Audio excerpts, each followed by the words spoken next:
Well, a very warm welcome to Talking Dogs TV and another spectacular Saturday night of greyhound action. 24 races we'll be bringing to you live. We've got the semi-finals of the Sporting Press Online Edition Irish Oaks and the semi-finals of the SIS Race of Champions down in Tralee. It'll be coming thick and fast, just like the very first race. The one thing you've got every week on Talking Dogs TV is that we have plenty of racing action. And the first race is upcoming, as you can see. They're being loaded for an opening A1525. And for the first time tonight, let's get across to the man in the box, Ian Fortune.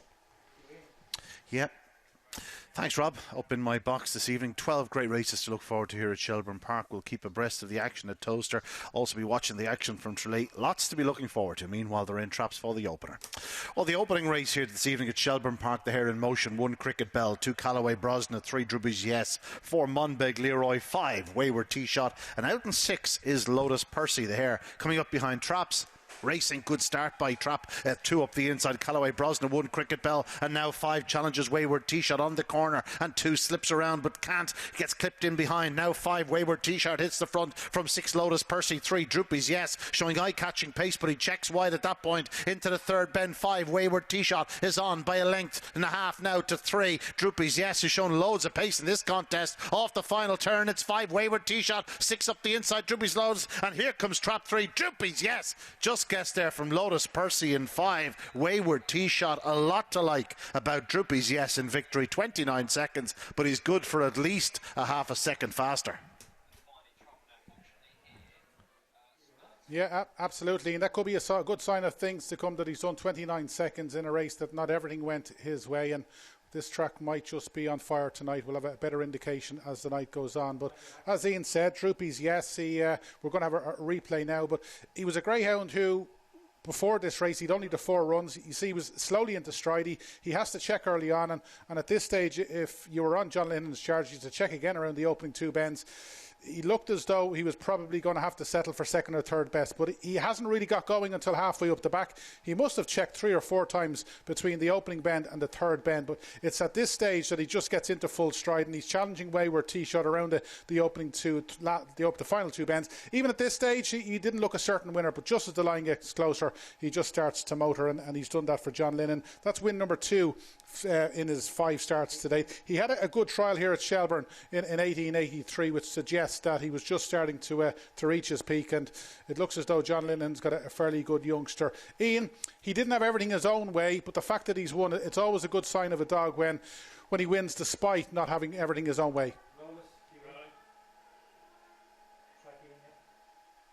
Down at Kilkenny, he improved through that competition. He just looks a dog that's, a little bit backward, a little bit green, but he has some pace, and he did show plenty down in Kilkenny. Tonight you see him force a check in behind runners, got a lovely run off the second bend, starting to run over the front 2, but checks again, and then comes around the outside himself, and 5 Wayward T-Shot bump, and Trap 3 Droopy's Yes. He just has an engine, because if you're stopped this often in a race and get going again and again, you clearly have a very, very fast one in your hands. And Droopy's Yes, I really do look forward to seeing where this fellow will end up in the future, because he's very much a dog for the future. He's improving every night.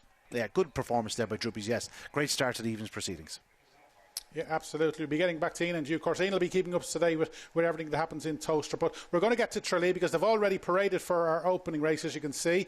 They are going to go to traps shortly. We're kicking off at Tralee with an A4 contest, and our 3 to follow is going to start with Trap 1 in the bucket. Now, this one for Louise Joy. She's a 2-time winner from 9 starts. She's a daughter of Log Hill Duke. She hasn't really been firing in her last couple of starts, but Trap 1 should suit, and she's got a big chance. The second of our 3 to follow is Artford Pope in Trap 2 for Timmy Carmody, a 1-time winner from 7 starts. Very rarely runs a bad race, been second 4 times, and he's clocked 29 seconds here at Tralee, which could be good enough to win this. And the last of our 3 to follow is Headley's Bulger for Nick Cotter. No luck in 4 starts to date, but he hasn't had much luck in his last couple of starts. This lad will be doing his best work from halfway. He's a son of Ballymac Bulger, and if he can get a clear run, he just might make it 5th time lucky. But we've a really, really good night's racing coming up in Tralee. Obviously, we've got the Race of Champions a little bit later, the semi-finals of that. Kalara Icon, by the way, is a notable non-runner. But Joe, big night. You've gone from Limerick to Clonmel. You've had to travel further tonight. How are people in the Kingdom treating you? Welcome to Kingdom Greyhound Stadium down here in Tralee. Well, Rob, you asked the question about travelling. I really love travelling down here. I love a trip to Tralee. They run a fantastic show down here.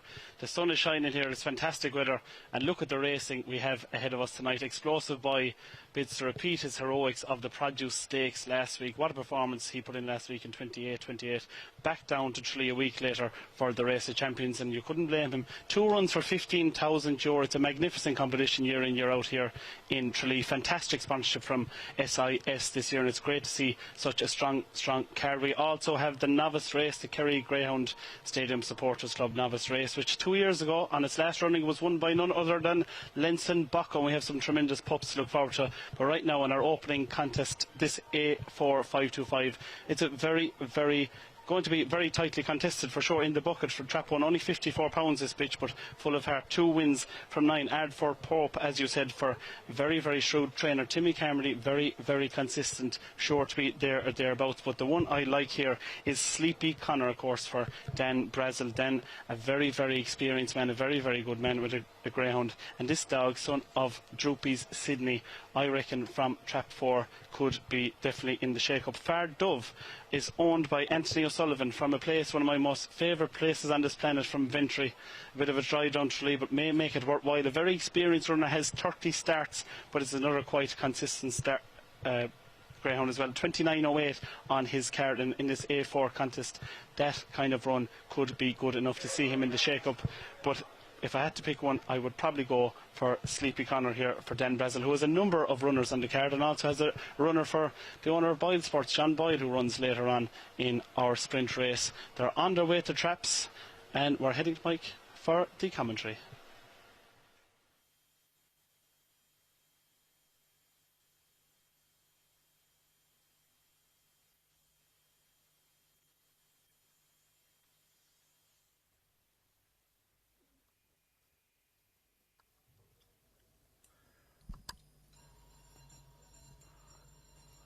The bell for race 1, Trap 1 in the bucket. 2, Ardford Pope. 3, Baltoven Bracker. 4, Sleepy Connor. 5, Headley's Bulger. And 6 is Far Dove. Here approaching traps. Out and a racing 2 gets left behind, but up front it's Trap 4 that makes the early yards and leads into the opening bin just about from 3 and chips a heavy bump there. He finds it back in second. Baltoven Bracker, now your leader, but 4 again, finds the second rhythm and comes up alongside Sleepy Connor. 3 and 4 have it between them. 4 kicks on. 2 and 5 also making progress into the third bend. It's out in open country. 4, it takes up the ring now. Sleepy Connor leads by about 2 lengths from Baltoven Bracker off the final bend and down the home straight. It's Trap 4 that'll take it from 5 and 1, and the winning time 29.26. Yeah, 29-26, and Joe's given us a winner in the very first race of the night, so hopefully we'll have plenty more from Joe, plenty more winning selections, and no doubt it'll be interesting to see what he fancies in the semi-finals of the SAS Race of Champions a little bit later. But we're going to have a look again at this A4. It was a fairly good break from Sleepy Connor for Daniel Brazel. He showed good early up, as did 3, Baltoven Bracker. He's taken obviously a hefty bump from Baltoven Bracker, and Baltoven Bracker's taken it up off the second bend. But it's good testament of a good greyhound that after taking a knock or 2, it doesn't put you off. And as you can see at the third bend, Sleepy Connor's back in front. At this stage, Headley's Bulger, we mentioned he'd got plenty of trouble, traffic problems in recent races, and he's got a little bit tonight, but just off the final bend, he's doing his best work close home, and he's surely a winner in waiting if he can get a clear run. But Joe, you've started with a winner, so the pressure's off, and no doubt you'll be hoping to follow it up. Sleepy Connor, he's done it well despite taking a hefty bump early on. Yes, Rob, as you say, a good start is half the work. It's always nice to get off on a winner. And I think that race was testament to the good grading here in Tralee. It was a very, very tight finish in the end. Some strong stayers coming from behind. The likes of Headley's Bulger, as you say, and Trap 1 in the bucket, staying on quite strongly. But very, very impressive performance from Sleepy Connor. Got touched off at the bend and still managed to do 29.26, which is quite a good clock considering he ran into traffic going around the opening 2 corners. As you say, Headley's Bulger for Nick Cotter of Knocknagosh ran on quite well and in the bucket in third. But this 29.26 performance, 3.09 the opening sectional for our winner, and when you can do 3.09 to the first corner in Tralee, you are doing very, very well and have a great chance of leading up. But that's it from our first race in Tralee. Back to you, Rob. Yeah, thanks, Joe. The action coming thick and fast, and hopefully plenty more winners from Joe. Right, they're just coming on parade for our second race of the night at Shelbourne Park. We'll be getting across scene. Just a reminder of what we've got coming up tonight. It's going to be top class quality action. We can't wait for the semi-finals of the Sporting Press online edition Irish Oaks. It's as too good a semi-finals as you'll ever see. We've got those 3 semi-finals of the SAS Race of Champions down in Tralee. 2 brilliant supporting cars, as we've already said. And Ian Fortune will be giving us the news as it happens from Toaster. 13 Irish Greyhounds are in action in Toaster tonight. We only had 1 winner last night, but surely we're going to have a better look tonight. Ian, parading for our second race, and no doubt you're looking forward to Toaster. We'll have a talk about Toaster after they parade here. Yeah, runners parading for the second here tonight at Shelbourne. 1 Portlamont Flash, owned by Margaret Doherty, son of Linson, Panda Fork Lightning, good winner here on May 1st. 2 Drumbeg Dream for Fergal and Evan McAuliffe, this a son of Rio Quattro and Honey Pound Chick. Next in 3 we have Medina Roxy, owned by Stephen Pennell and agent Kevin Loughnana, daughter of Drodo's Woohoo and Cabra Roxy. Out of luck last time out, but a very impressive winner in the opening round of the Oaks. 4 Salmic Sunset for Pat Guilfoyle and Michael Mackey, a son of Good News and Mystical Mall. 5 is Ardalon Joe for John Dooley, a son of JT Jet and Kildall and Susie. And out in 6 is Show Business, Jonathan Rawl, owns and trains this son of Lawhill Blake and Show Busy. They are the runners. It is your second here this evening at Shelbourne. The Barking Buzz App A1. They're on the way to traps. Yeah, they are on their way to traps. And a reminder, the Barking Buzz is the place to have a few quid on tonight if you want to make it a few quid. It's very simple. Those forecasts and trios, remember, they are the type of bets that really make it pay. You can make it pay for a streamer. If you're going out tomorrow now that outdoor dining's allowed in certain pubs, well, it might pay for a nice Sunday lunch. But the Barking Buzz, if you're not familiar with it, you might want to sign up, because it's a great way to enjoy the night as well as trying to make a few quid. Right, let's have a look at 3 here that hopefully will get us our first trio of the night. And the first of our 3 to follow is Trap 1, Portlamont Flash. 28.39 here at Shelbourne Park in the past. If he can reproduce that, he's got a big chance. He's back in Trap 1. Very good run, as we said, in the past. He needs to bounce back, but if he can, he's well drawn in the red jacket. 3 is Medina Roxy, this daughter of Dorota's Woohoo. As Ian said, obviously ran in the early stages of the Irish Oaks. No luck on her latest starting. Of course, she was running into Kirby earlier in the year. She could be the class act in this second race, Trap 3, Medina Roxy. And the last of our 3 to follow is Ardalon Joe for John Dooley. He's a son of JT Jet, the former Derby winner. He's clocked 28.56, and he caught the eye here last week when staying on. He loves Shelbourne Park as well. The majority of his wins have come at Shelbourne Park, so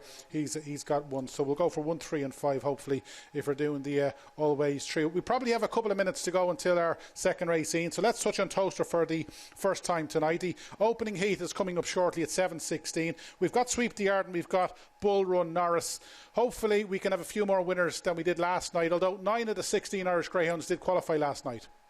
Yeah, but overall it was very disappointing last night. A few of our leading fancies did run poorly, disappointingly, a bit flat. All in all last night, but Ballymac Fair One put up an incredible display, winning in 29.09 for Liam Dowling. There had been a few whispers about this fellow prior to the competition. He'd looked a real prospect in his limited starts here in Ireland, but yeah, really took the Toaster last night and saw off Native Maestro, who had been installed a hot favourite, of course, after his opening round success. Native Maestro lost nothing in defeat, didn't come away flying, was always second, ran well behind Ballymac Fair One, but he was the standout. Others like Noctable Sid did run a bit flat into the corner. Ballymac Aerial was disappointing. The Machine and Beach Avenue, conditions didn't suit them, the big finishers. The dogs were getting off the front and staying there. But yeah, lots to look forward to tonight. Hopefully 1 or 2 more winners, as you say. Okay, and let's look at the domestic scene. The 2 semi-finals of the Sporting Press Online Edition Irish Oaks. I suppose if you could nearly pick the 2 semi-finals, you might have nearly done what the trap draw has produced, because there are 2 mouth-watering semis here tonight. The first one's really all about the power. The second one's all about the speed. You have such strong runners in the opening heat, with the exception of Billy's Diva, who can do it from the front. She seems to have the best of the early dash. She'll be very hard to contain if she gets loose. The second heat, though, what a clash it is going to be into that opening corner. You have Highview Magnet, Ballymac Beanie, Susie Sapphire and Ballymac Art likely to go up very quick up the inside, and then you have Highview Lemon and Front of Manny will be doing it from the back. Front of Manny is probably the one they have to beat if she gets a clear run around the opening 2 bends, especially if there's any bumping up front. But 2 absolutely intriguing semi-finals to look forward to. Meanwhile, here at Shelbourne for the second contest on the card, they are just making their way behind boxes. Rob, any thoughts on this? Final thoughts? Yeah, well, as you said, you said Bella Medina Roxy in trap 3. She's definitely stepping down in grade, contesting the Kirby, obviously, contesting the early stages of the Irish Oaks. And if she can get a flyer, now she can do it. She's clocked a split of 0.87 in Newbridge, which suggests that she can get a flyer. So if Bella Medina Roxy hits it, she's a big chance. 3-1-5 in the trio is the way we've gone. And so the runners in traps for this second contest: 1 Portlamont Flash and 2 Drumbeg Dream, 3 Bella Medina Roxy, 4 is Salmic Sunset, 5 Ardlawn Joe, and 6 is Show Business. The hare coming up behind traps. And racing, good start by trap 4 up the middle, Salmic Sunset, challenged by 3 up the inside, Bella Medina Roxy. Then comes 6 Show Business. Those 3 escape the rest, and it's out front. Salmic Sunset, normally a strong runner, leads by 2.5 down the back straight. 3 Bella Medina Roxy, herself a strong runner in second, and Show Business showing a bit of foot back in third to close. But out front, and Salmic Sunset still travelling like a winner onto the final bend. He's 3 from 6 prior to tonight. Will he make it 4 from 7? Looks like he will. Salmic Sunset wins in style with 3 in second. Bella Medina Roxy, it ended up being tied for third. The winning time 28.58. Good run by Salmic Sunset, but you'd expect him to do it when on the bunny. Salmic Sunset, he's managed to make all, and that's now win number 4 from 7 start for Pat Gilfoyle's start. It was a level enough break, but Salmic Sunset, to his credit, showed the best early of all. Around the opening 2 bends, when Bella Medina Roxy turned second, I thought she had a big chance of success, but in fairness to the winner, and Ian said it in commentary, he's a stout stayer, and if anything at the third bend he was starting to pull clear of Bella Medina Roxy. 6 has run well, Show Business, but it was really all about 1 Greyhound, and off the final bend, Salmic Sunset. Even though Bella Medina Roxy maybe for a couple of strides looked as though she was closing, the winner has probably won going away in the end. And as we said, Pat Gilfoyle, he was obviously on the money last week in the big race down in Clonmel, and he can't do much wrong at the moment, and obviously he's got a big night coming up a little bit later in Tralee. But Ian, Salmic Sunset, good early, and were you ever really in doubt that he was going to hold off Bella Medina Roxy? Yeah, it looked over from the early stages. Like, you look at his last run at Limerick, he came from off the pace to win in 28.80. So on the bunny, staying strongly, expecting to do a bit quicker. That's exactly what he did. He came away well. He did have to fight for the early advantage. 5 Ardlawn Joe tried to edge in on him, but no, 4 Salmic Sunset had first run in Bella Medina Roxy. She ran well in second spot. Trap 6 Show Business did closing her into the third bend, which surprised me somewhat. Just keep an eye on Ardlawn Joe. You said he was an eye catcher last week for you, Robert. Well, I'm surprised he finished quite as close to these, because front 3 aren't too bad. Salmic Sunset running on strongly. He just maintains a strong gallop, should I say, all the way to the line. Bella Medina Roxy is trying to close up the run in. As we said, it was tight for third, but 5 got there, Ardlawn Joe. But a fine for success for Salmic Sunset. And, he's a May 19, but he is lightly raced. That was only his 7th start. But 4 wins, he'll win plenty more for his connections. Yeah, thanks for that, Ian. They'll be going to trap shortly for the opening heat of the night in Toaster for the English Greyhound Derby. Sweep the Yard and Bull Run Norris are the 2 Irish representatives there, and as soon as we find out the result, Ian will be he'll be hot on the press, giving us hopefully good news from Toaster. But we're moving on to Tralee for our second race of the night. This is the opening semi-final of the unraced stake tonight. As you heard a little bit earlier with Joe, it was a competition that the subsequent Irish Greyhound Derby winner Lenson Bocco managed to win, so hopefully a few of these go on to something similar. First on parade is Steeple Road Theo for Michael Wren. No look in its opening start today, the son of Droopy's Jet. 2 is Slippy Hazel for John Gagan, a daughter of Droopy's Jet and Slippy Art to Fire. Managed to finish second on her only start to date, and she recorded a pretty good time on that occasion. 3 is Bobsleigh Dream, a daughter of Droopy Sydney and Bobsleigh Jet, owned by Willie Joe Murphy. No look last week, but did catch the eye. Looks one for the shortlist. 4 is a non-runner. We've got a reserve C, that's Slippy Turbo, who was out of luck last week. She runs in trap 4 for John Gagan. Trap 5 is absent, so we've only the 5 greyhounds going to traps, and trap 6, as you can see, is Ionic Classic for Pat Moriarty in Tralee. Didn't get much luck in running last week, particularly at the third bend, and she is the sole wide seat. She's a daughter of Eden the Kid, so she gets a clear run. She might be one to follow. But our 3 to follow before we get across to Joe. We're going to start with Steeple Road Theo, as you can see. This one for Michael Wren. No luck last week, as we said. Managed to find traffic problems early on, but if this son of Droopy's Jet can get a clear run, you just never know what might happen. The second of our three to follow is Trap 3. That's Bobsleigh's Dream. She's a daughter of Droopy Sydney. She's clocked a really good sprint trial in 17:89. She did catch the eye last week when finishing second in 29:44, and she most definitely is one for the shortlist. And the last of our three to follow, well, it should have been Trap 5, Miss Ella Budd, but she doesn't run, so we'll throw in Slippy Hazel in Trap 2. She's a daughter of Droopy Sydney. 28:69 she clocked last week in defeat, and if she can manage to reproduce that, you'd think she'd have a best chance. That was one of the fastest times last week, even though she did get beat, so she's definitely one for the shortlist. But probably a couple of minutes until they go to traps. Remember, if you fancy getting involved in any of the betting opportunities tonight, it's not just Shelbourne and Tralee. Of course, you can get involved in any of the Irish action right throughout the country, and there's only one way and the best way to get involved, and that is using the Bark and Buzz app. Sign on. It's fairly straightforward to sign on, and as we said, all the different types of bets are available. But if you want to make it pay for small money, the forecast and the TriCast are the way to go, and you only need one of those to cover your whole night. But it's great fun whatever way you look at it. Joe, we're coming up to the first of the semi-finals of this unraced stake. Obviously it started last weekend, and as you said, a certain Lenson Bocco managed to win this before we're going on to much bigger things. Yeah, really, really, really love these novice competitions, because these are the competitions that are the breeding ground for the top greyhounds subsequently. As we said 2 years ago, Lenson Bocco came to Tralee, and look at him now. What a fantastic greyhound he's been in. So many more greyhounds, particularly in Tralee, the likes of Clonmel, Kilkenny, all these tracks. This is the breeding ground for the top dogs.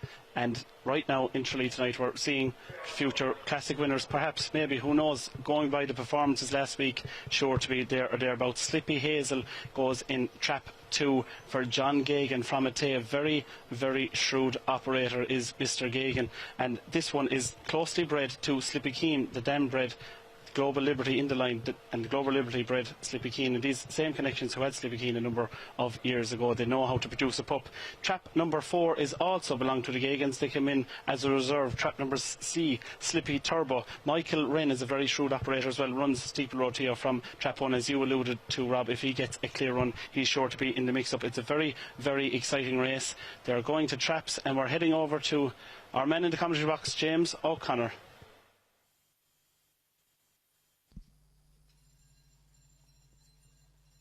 Here in the spin for race 2, Trap 1, Steeple Road Theo, 2, Slippy Hazel, 3, Bobsleigh Dream, 4 is Reserve, Slippy Turbo, Trap 5, Vacant, Trap 6 is Iconic Classic. Out and racing 3 breaks smartly, as was one on the rail. That's Steeple Road Theo, just about lead at the opening bend from 2, 3, 4, 6 out the back at this stage, but up front it's Steeple Road Theo that sets the tempo here, and he leads by a couple of lengths from Trap 2, Slippy Hazel. She's work to do tonight. Back in third is Trap 4, and 3 is also making progress, but still leading the way is Steeple Road Theo, beginning to come under pressure now from Trap 2 on the inner, and 4 also making progress on the outside, but Steeple Road Theo at this point has him held at bay up to the line. 2 just takes it, Slippy Hazel in the dying strides in a smart time of 28.87.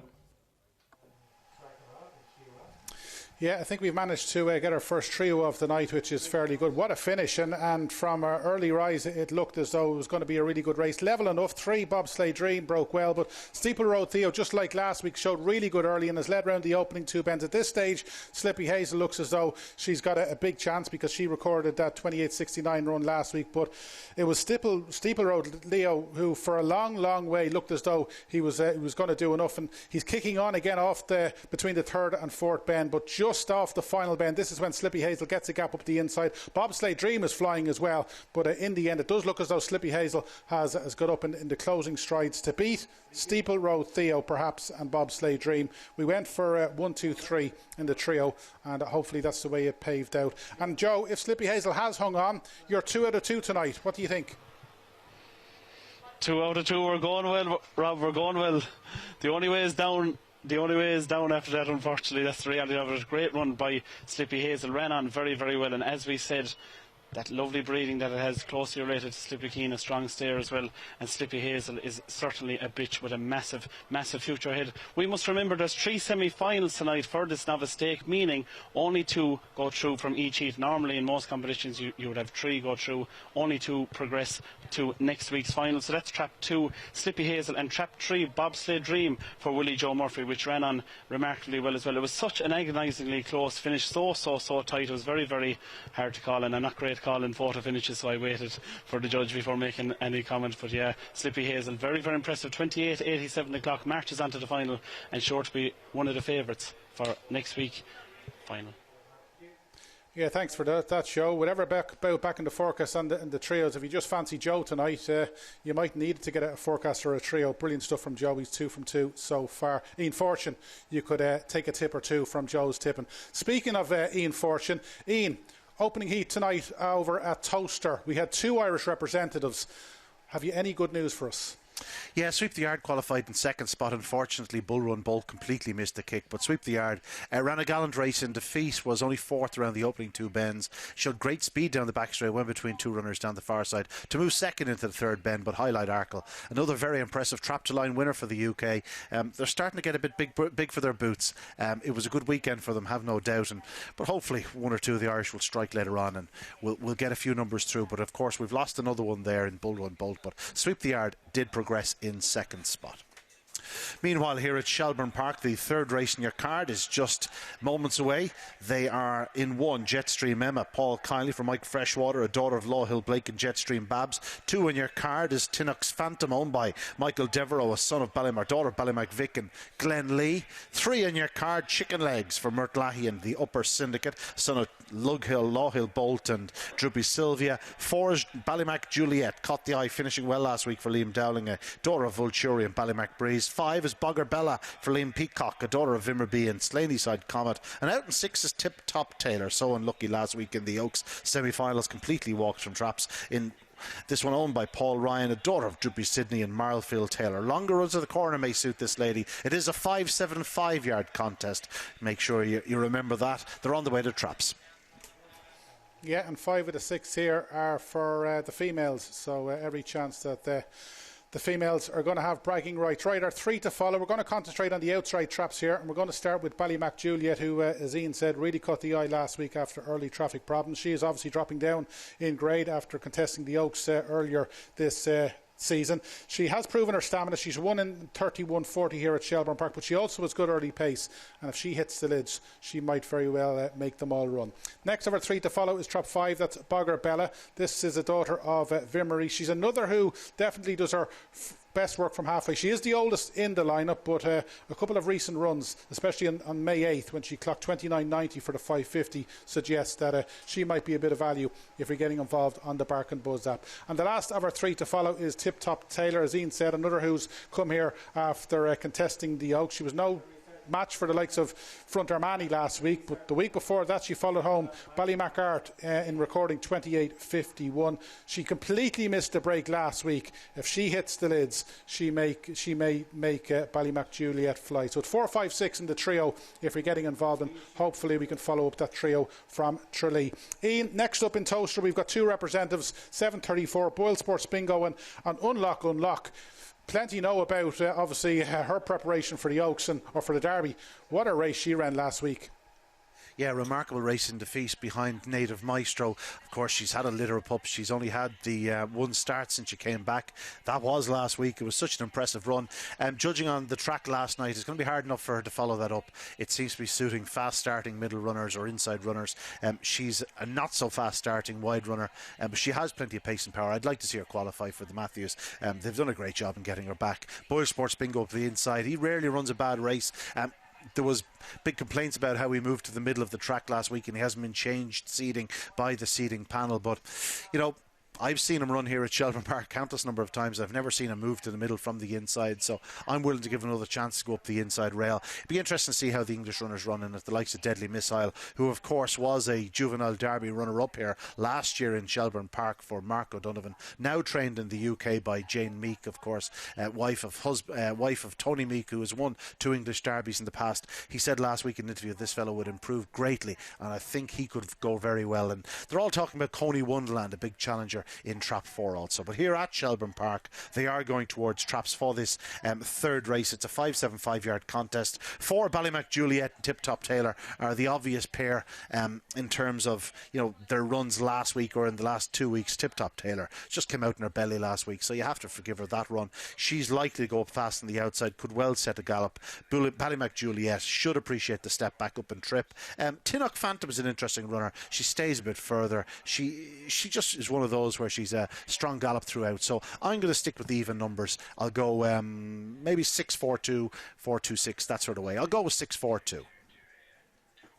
Yeah, 6-4-2. Put in 6 and 4 in your trio because we're both keen on 4 and 6 to fight out this finish. Remember, we've got a star-studded night still ahead. We've got the semi-finals of the Sporting Press Online Edition Irish Oaks, 2 mouth-watering semis, and obviously we've got those 3 semi-finals of the Race of Champions sponsored by SAS down in Tralee. And as we've already said, we'll be keeping up to tabs with a toaster, Boyle Sports Bingo, and Unlock will be going to trap shortly. Over to you, Ian. In traps for this 575-yard contest: 1 Jetstream Emma, 2 Tinnock Phantom, 3 Chicken Legs, 4 Ballymac Juliet, 5 Bogger Bella, and 6 is Tip Top Taylor. Here up behind traps. Racing, good start by Trap 4. Ballymac Juliet up the middle of the track, now challenged by 6 Tip Top Taylor, showing good early speed, and Tip Top Taylor will go on from in second spot. 2 Tinnock Phantom, 4 Ballymac Juliet. Seem to check slightly there. Out front it is 6 Tip Top Taylor, but 2 is right in her heels. Tinnock Phantom, 4 Ballymac Juliet. Don't discount her yet. Onto the third bend. 6 Tip Top Taylor increases her lead to 2 lengths, but now 2 Tinnock Phantom starts to close once again. 4 Ballymac Juliet back in third, but Tip Top Taylor, she's all out in the near side, just gets there. I think it is Tip Top Taylor from 2 Tinnock Phantom and 4 Ballymac Juliet. The winning time is quick, 31:26. 31:26, flying stuff. And if you're watching in, Barry Call, you'll be a happy man because Barry was very, very sweet in her chances last week, and it was a completely different scenario tonight. She's come out well. She's shown really, really good early pace to lead around the opening 2 bends from Tinnock Phantom and Ballymac Juliet. At this stage, it was all about the 3 greyhounds. I thought at this stage Tip Top Taylor was going to win quite comfortably, and maybe Ballymac Juliet was going to finish second, but Ian said at pre-race Tinnock Phantom was surely not one to be discounted, and off the final bend for a long, long way it looked as though she was just going to get the better of Tip Top Taylor, but Tip Top Taylor, if nothing but game, and she's managed to hang on. Joe Sheahan gave us the first 2 winners down in Tralee. Ian Fortune, you've just bounced back with the trio here at Shelbourne Park. Hard to keep a good man down. Like I said, I didn't give a tip in the first 2 races. They don't really count as losers. You know, let Joe get all gung-ho. I'm not going to give you a tip out in every race. You have to earn them here. But as you can see, Tip Top Taylor showing good early speed. Ballymac Juliet took a flyer from Trap 4, but just a long run to the corner catches her out just a little bit. Tip Top Taylor, in contrast, relishes it. She goes on by a couple of lengths. Tinnock Phantom, who I've said has raced over further. She has won over this distance in the past, and she's been in fine form, as has this litter, this daughter of Ballymac Vic and Glen Lee in second spot, really putting it up to Tip Top Taylor. But nobody could begrudge Paul Ryan this monkey winner's prize after she had been so unlucky in the Oaks. Like, she looked likely to qualify last week if she did her running, got out and led into the corner as she had been doing, but unfortunately she came out in her belly. She's left 10 lengths behind the field, and her Oaks challenge came to a very unsatisfactory end, but really did deserve that victory tonight. Yeah, hopefully Barry Cole got his few quid back if he is watching tonight. Ian, we're just going to keep with you for now. We're not going to ask you to give us the latest on Toaster, but we're going to ask you maybe to have a look at the SAS Race of Champions. Obviously, it's 3 semi-finals. I'm pretty sure Clara Icon doesn't run, which is a big blow, but one of the greyhounds of the year so far, Skywalker Barry, I think the bookmakers put him in outright favourite. Is he the greyhound to beat? One of those dogs where he's been very well placed. He's been put into competitions where he had a real chance of winning. Listen, there will be tougher tests ahead, but tonight I think he'll win. Ballymac Belvolt on the inside, not a good starter. You'd expect Skywalker Barry's lead into the corner. In the second heat, Butsy's Bengal may well set the pace. Ballymac Cooper may turn close. It's interesting contest. Ballymacmurlin's one for the future. Explosive boy. I'm looking forward to seeing him over the 550. Certainly, I think he'll see out the 550 at Tralee. I think he'll be hard to beat if he gets loose again. Okay, thanks for that, Ian. Right, let's get to Tralee. They are parading for the second semi-final of this KG SSE Open unraced. The first on parade was Mcgee, a son of Skywalker Puma. Patrick O'Connor, the trader of this lad. He was a good winner last week. Saline Amelia is in trap 2 for Patrick O'Connor, another winner last week. Trap 3 is vacant. Trap 4 is Sidewinder for Kevin Rooley and James O'Regan. She's a daughter of JT Jet. She was a big eye catcher last week when finishing second. Trap 5 is Ballymac Luckily for Liam Dowling. He was out of luck here, but no doubt he'll have plenty of winners at both venues tonight, and not to mention over in Toaster, where he's got great named at, and Ballymac Wild. And trap 6 is an absentee. So we just have 4 greyhounds going to traps for this second semi-final of the unraced stakes. So our 3 to follow is going to start with trap 1 Mcgee, as you can see him on screen there. He's a son of Skywalker Puma, the late Skywalker Puma. More on him a little bit later, but he was really good last week when leading off the second bend and winning in 28.93. He beat Sidewinder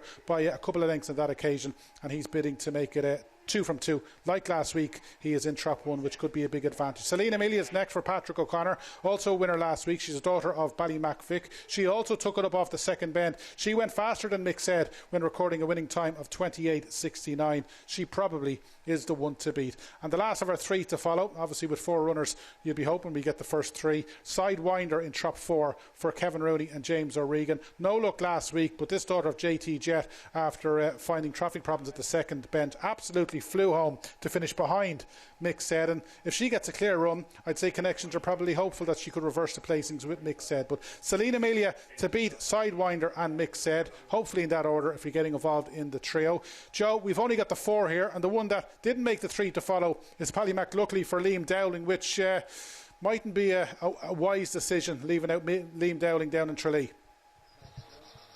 Well, just so I'm not accused of always going with the favourites, Rob, I'm going to go for a Dowling victory here with Ballymac Luckily. Put in a good shift last week, clocking 28.93, but also ran into traffic problems on that occasion. So it's 4-runner race, this one.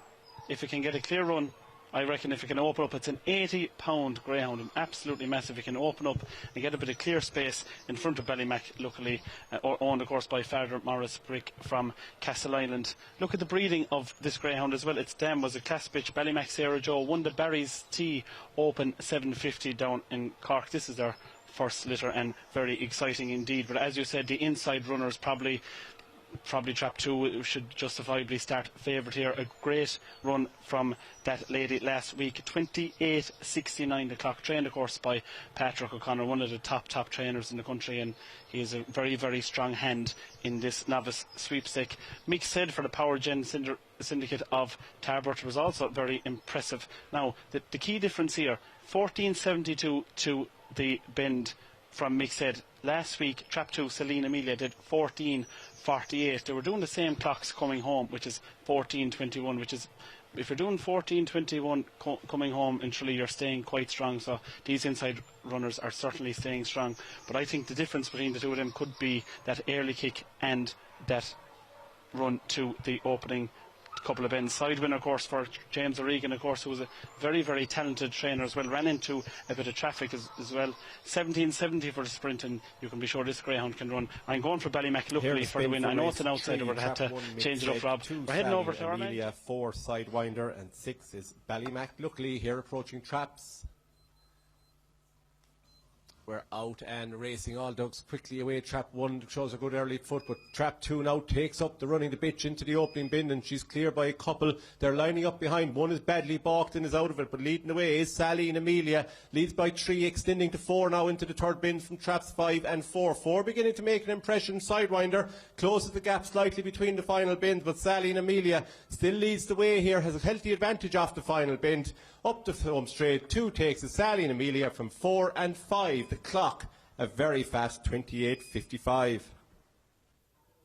Yeah, cracking clock indeed, 28.55. I think that might be the fastest of the competition so far, and Saline Amelia has made it at 2 from 2. We'll see that again, as you heard in commentary with James. All four managed to come away well, but it was at this stage that Saline Amelia showed her good early pace. Now she's just got around in front of Mcgee, who from here on just got no look at all, and once he came off worst in that collision with 4 and 5, it was unfortunately not going to be his night. But at this stage, it was still all about Saline Amelia. Sidewinder has moved into second. He's gone by Ballymac luckily, but in fairness, she's never really looked like reeling in this winner, although she hasn't stopped in the end. But it's a 1-2 for the females. Saline Amelia, a daughter of Ballymac Vic, beating the daughter of JT Jet, Sidewinder. And Joe, 2 beat 4, 2 good bitches, and 2 no doubt that'll have a big say in next week's final. Yeah, absolutely massive say. And look at the clock, 28.55. And what was most impressive about Saline Amelia is stayed on very, very strongly. 14.10 coming home, and when you're doing that in Tralee, you're absolutely flying home. It's a very, very impressive. Remember, this bitch is only 52 pounds in weight, small in size, but absolutely massive in heart. Has a huge future. Tralee is certainly attracted, which is kinder to the kind of smaller size greyhounds. It's a kind of an easier run track as against the likes of Limerick or Kilkenny, which has a stiffer kind of run. So that track, Tralee, is certainly suiting Saline Amelia. 4 side winner, lost nothing in defeat for James O'Regan, ran very with great credit, and of course James O'Regan is a fantastic trainer. In October 19 whelp this side winner, so 2 and 4 Saline Amelia and side winner progress to next week's final. It's shaping up to be an absolute cracking final, and I'm already looking forward to 28.55 the clock here. Can't wait for the next seat to see who's going to fill the remainder of our Kerry Kingdom Greyhound supporters novice final here in the Kingdom. Yeah, thanks, Joe. One more semi-final to come. Right, they'll be coming on parade shortly here at Shelbourne for an open 5-2-5. But Ian, we gave Unlock and Lock a big shout ahead of the Heat 10 of the action tonight in Toaster. Has she qualified? Did she even manage to win? Yep, she certainly did. She absolutely stormed home. She got up in the closing yards to beat Queen Dolly. She was only 4th or 5th into the back, flew up around the outside, went 2nd into the 3rd bend, and then stormed up the home straight to pick up Queen Dolly. Unfortunately, Boyle Sports Bingo, I don't think, has qualified. He's gone out for John Boyle and Liam Boyle and Paul Hennessy, of course. But Unlock and Lock, a brilliant winner for the Matthews clan, and thoroughly deserved the way she ran last week. Meanwhile, here at Shelbourne, the 4th race in your card, the runners parading. First up in red is Tradesman, a good winner last week. This fellow owned by Shane Coonahan, trained by Declan McDonough, a son of Droopy's Jet and Beeves Rock, should I say. 2 is Jack's Lockup for Murtlahi, Larry O'Shea, a son of Lawhill, Blake and Woe Katie. 3 on the cards, owned by Christine Taylor, a son of Taylor Sky and Badminton Girl. In 4, Droopy's Good for Paul Carpenter and Bev Lockheed. This is a son of Ballybock Mike and Droopy's Cuckoo with a bright future, trained by Owen McKenna. 5 is Jetstream Chief Paul Kyle for Mike Freshwater, son of Lawhill Blake and Jetstream Babs. And out in 6 we have Reserve H, Patrick's Machine, this fellow professional starter, will edge inwards I'm sure, owned by Siobhan Burke, Trimmed Nicholas O'Connell, son of Kinloch Bray and Ewan Tess. It is a very interesting 4th race here tonight. The pick 4 jackpot, open 5-2-5, first leg, they're on the way to traps. Yeah, very interesting race indeed, this open 5-2-5. Next to the Irish starters, by the way, over in Toaster is Bandicoot Sammy, who's the only Irish representative in the next, and we'll be hearing from Ian how he got on. But our 3 to follow for this open 5-2-5. I'm going to start with Trap 1 Tradesman, who Ian said was a good winner here last week. Made all to win in 28.71. He beat Droopy's Good on that occasion. He's clocked 28.55 here at Shelbourne. He's drawn well, and he's very consistent in the traps, which means he's possibly the one to catch early on. Next of our 3 to follow is on the cards in Trap 3 for Christine Taylor, an 8-time winner from 22 starts. Another who managed to win on his most last start, and that came 2 weeks ago when, funnily enough, he beat Tradesman. He's some really good runs in Limerick as well, and the early battle with Tradesman and on the cards is going to be fascinating. And then we've got Trap 4, which is Droopy's Good. We've mentioned him already. He was 2nd to Tradesman here last week. Very progressive youngster for Owen McKenna. He's a son of Ballybock Mike. He's won 3 from 4. As we said, he ran a blinder last week in defeat.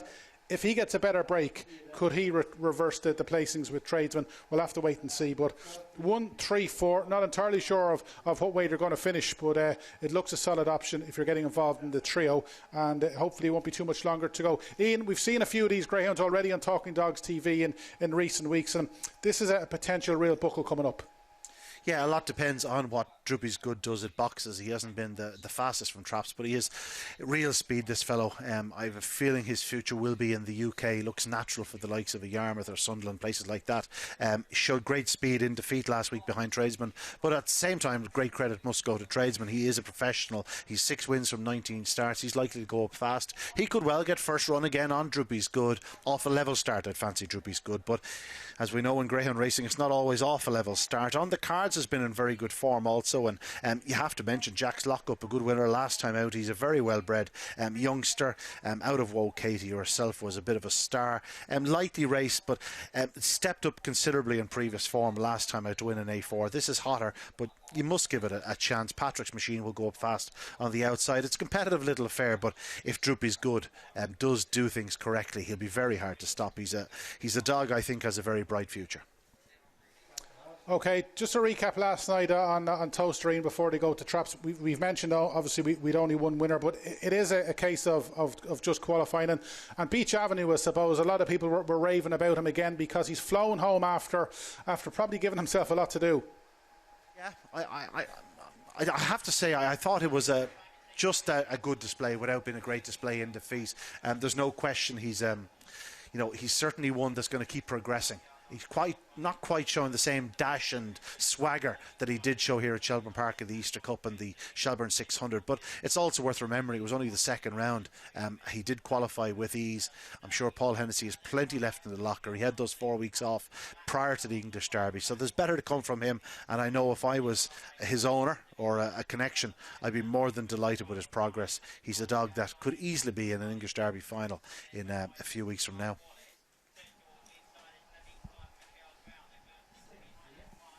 As you can see now, they are being placed in traps for this fourth race here tonight. An intriguing contest.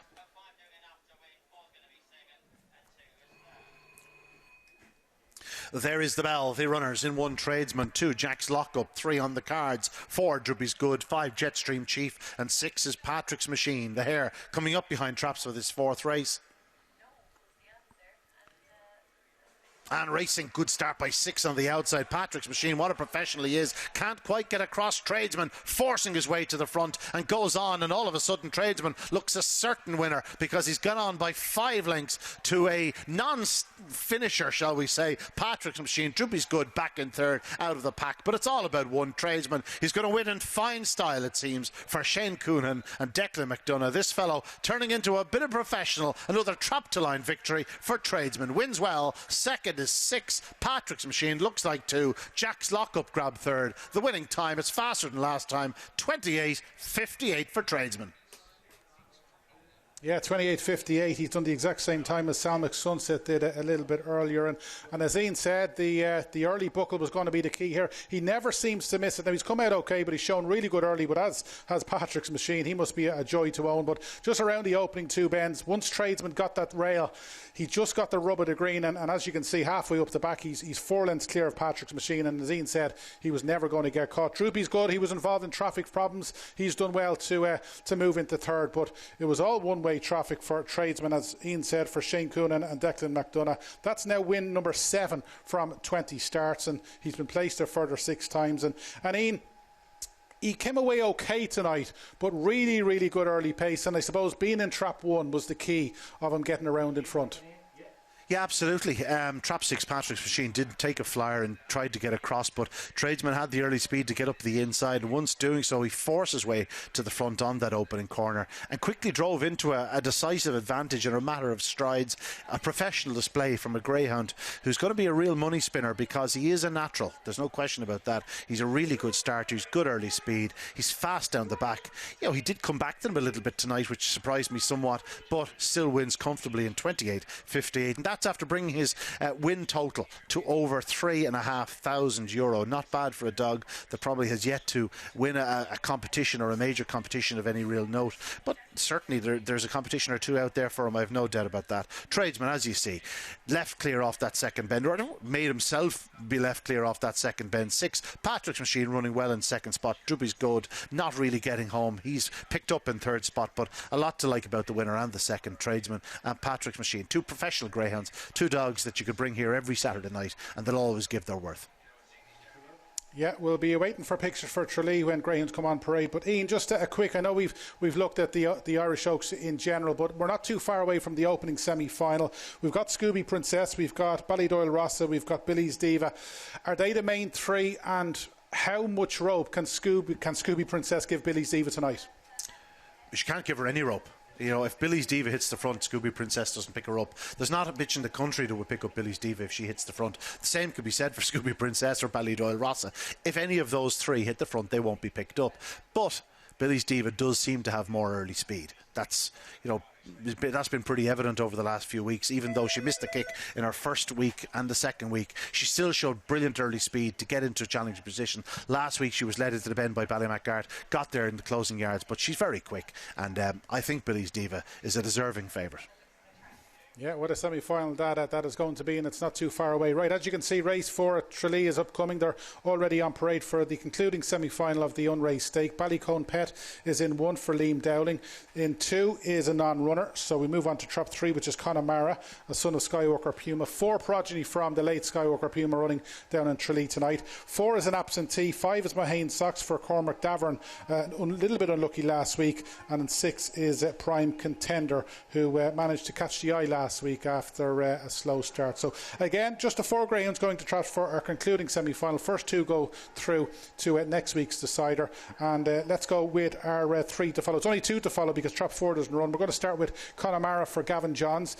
As we said, made all last week, the son of Skywalker Puma. He clocked about the fastest run in the competition when posting 28.48. If he does anything like that tonight, he will win, and he'll probably win going away. And the main danger, if there is a danger to Connemara, is Mahane Sox in Trap 5 for Cormac Davern. No real luck last week when got involved in a little bit of traffic problems early on. Did manage to lead, was picked up late on by Coulivanny Style. Coulivanny Style obviously doesn't run, so a chance for Mahane Sox to possibly put it up to Connemara, but certainly book his place in next week's final. Joe, again, we've just 4 greyhounds going to Traps. We've 2 of the heat winners last week, but surely it's only a matter of how far if Connemara can hit the lids like he did 7 nights ago. Exactly, Rob. If Connemara can come out in the split and close to 309 like he did last week, it's surely game over. Ball burst. Last week this greyhound ran under the name of Celine Max. Tonight it runs as Connemara under the ownership of Gavin Johns, who of course sponsored the coursing sweepstake a number of months ago. Fantastic support of this greyhound.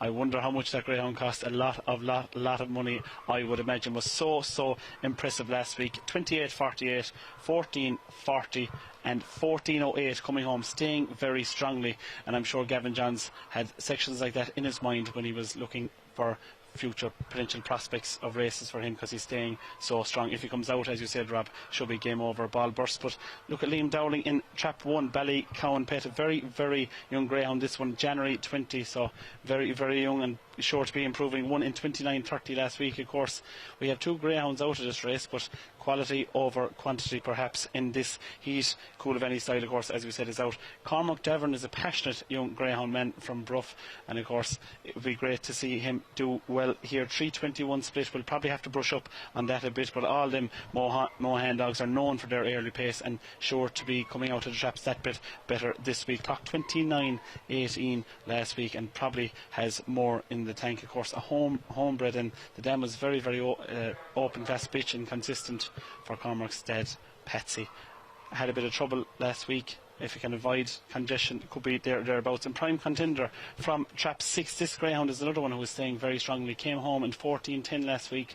So if Trap 6 is prominent up around the third bend, you can be sure it will be flying home and will be in the mix. I suppose it's inevitable. We're going to have to go for Trap 3 or 28.48 winner last week. Heading over to our man in the commentary box, James O'Connor.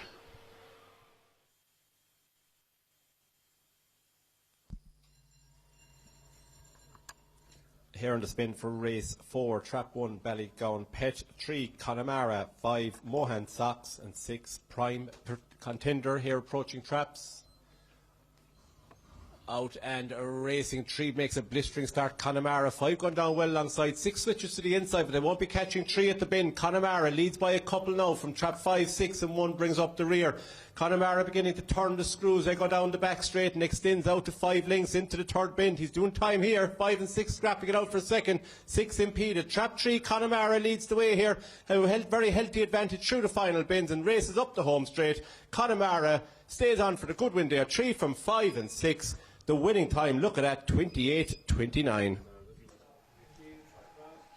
Lightning stuff, 28-29 from Connemara, and in fairness to James, he had a feeling, I'd say halfway, that this was going to be quick, because he did say it to with the sectional to the third bend. He's come okay away, Connemara, but it was his lightning early pace, especially the pace he showed off the second bend, which is the reason for this scintillating run. He's just absolutely leaving his rivals to dead at this stage, and into the third bend, it's only a matter of how far. Mohaine Sox has done his best to stick with the leader, and he's cut off prime contender at the third bend. But this was a one greyhound affair. We said it early beforehand, if this lad managed to hit the lids, we knew he'd win.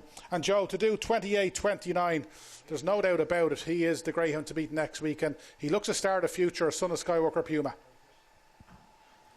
Absolutely. 2 years ago, Linson Bocco won this competition in 28-30.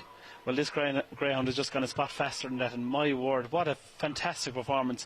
It's performances like this is what makes greyhound racing so exciting, so fun. It was just a really, really impressive performance. 28-29 the clock.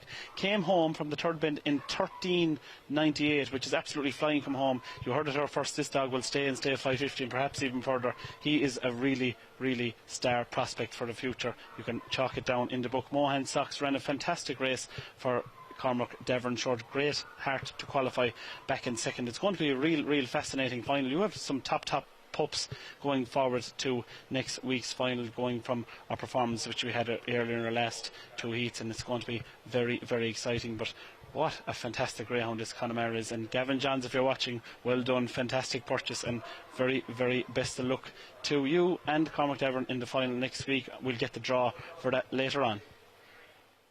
Yeah, thanks for that, Joe. Maybe this time next year, Connemara could be contesting one of the semi-finals of the SAS Race of Champions if he keeps going the way he's going.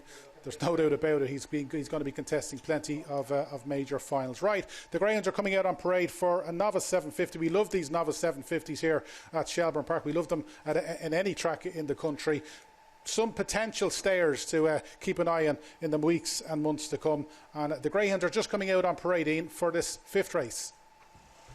Yeah, they certainly are, Rob. An interesting affair.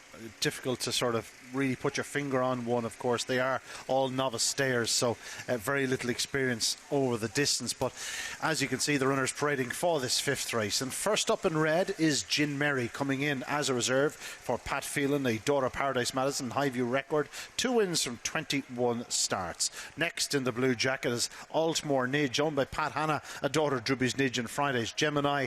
3 Moran Park Missile for David Morris and Mcgee Syndicate, a son of Drubby's Nidge and Marwood Bray. 4 in your card is Explosive Sash for Ray Stafford, a daughter of Farlow Blitz and Lemon Hazel. 5 Shaggy Nidge, owned by Michael Roach and Tony Roach. Tribble Finton Kennedy, a son of Drubby's Nidge and Love Honey. And completing the lineup in trap 6 is Piercestown Mist, owned by the Misty for Me Syndicate, trained by Johnny Kavanagh, a daughter of Ballymac Esky and Piercestown Mall. They are the runners. It is your fifth race. It is a novice 750-yard contest, so all of these stepping up in trip for the very first time. Yeah, fascinating 6-bend encounter to come up. Right, our 3 to follow is going to start with trap 3, which is Moran Park Missile. The only recent winner, or the only one of these two, have won last time out. Good runs in Enniscorthy, has Shelbourne Park form, and has a big chance here if getting a clear run. As we said, Moran Park Missile, the only one of these who managed to win last time out. Next, we're going to concentrate on the Shaggy Nidge in trap 5 for Finton Kennedy. Has had no luck in the last couple of starts, but would probably be the best of these, over 525, 550 and 600 yards. And if this lad can get a clear run, he probably and possibly is the one to beat. He's a son of that great greyhound Droopy's Nidge. And 6, the last of our 3 to follow, is Piercestown Mist. She's a daughter of Ballymac Esk. She's trained by John Kavanagh. Another with good runs in Enniscorthy. Only wide seat, which might favour here. Remember, you got a short run to the first bend, and possible leader early on, Piercestown Mist. Remember, a lot of these have still to prove their stamina, but if you can get to the lead early, obviously Connections feel that they can stay this trip, so if you can get to lead early, it'll be a big advantage. And once we get down the back straight for the second time round, it's anybody's game. But Ian, we love these races, and obviously over the years you've seen plenty of greyhounds who started over 750 in a race like this and have gone on to be top stayers, no doubt. Yeah, obviously I really do love the stayers. I wish there was more staying events, certainly like this novice 750s.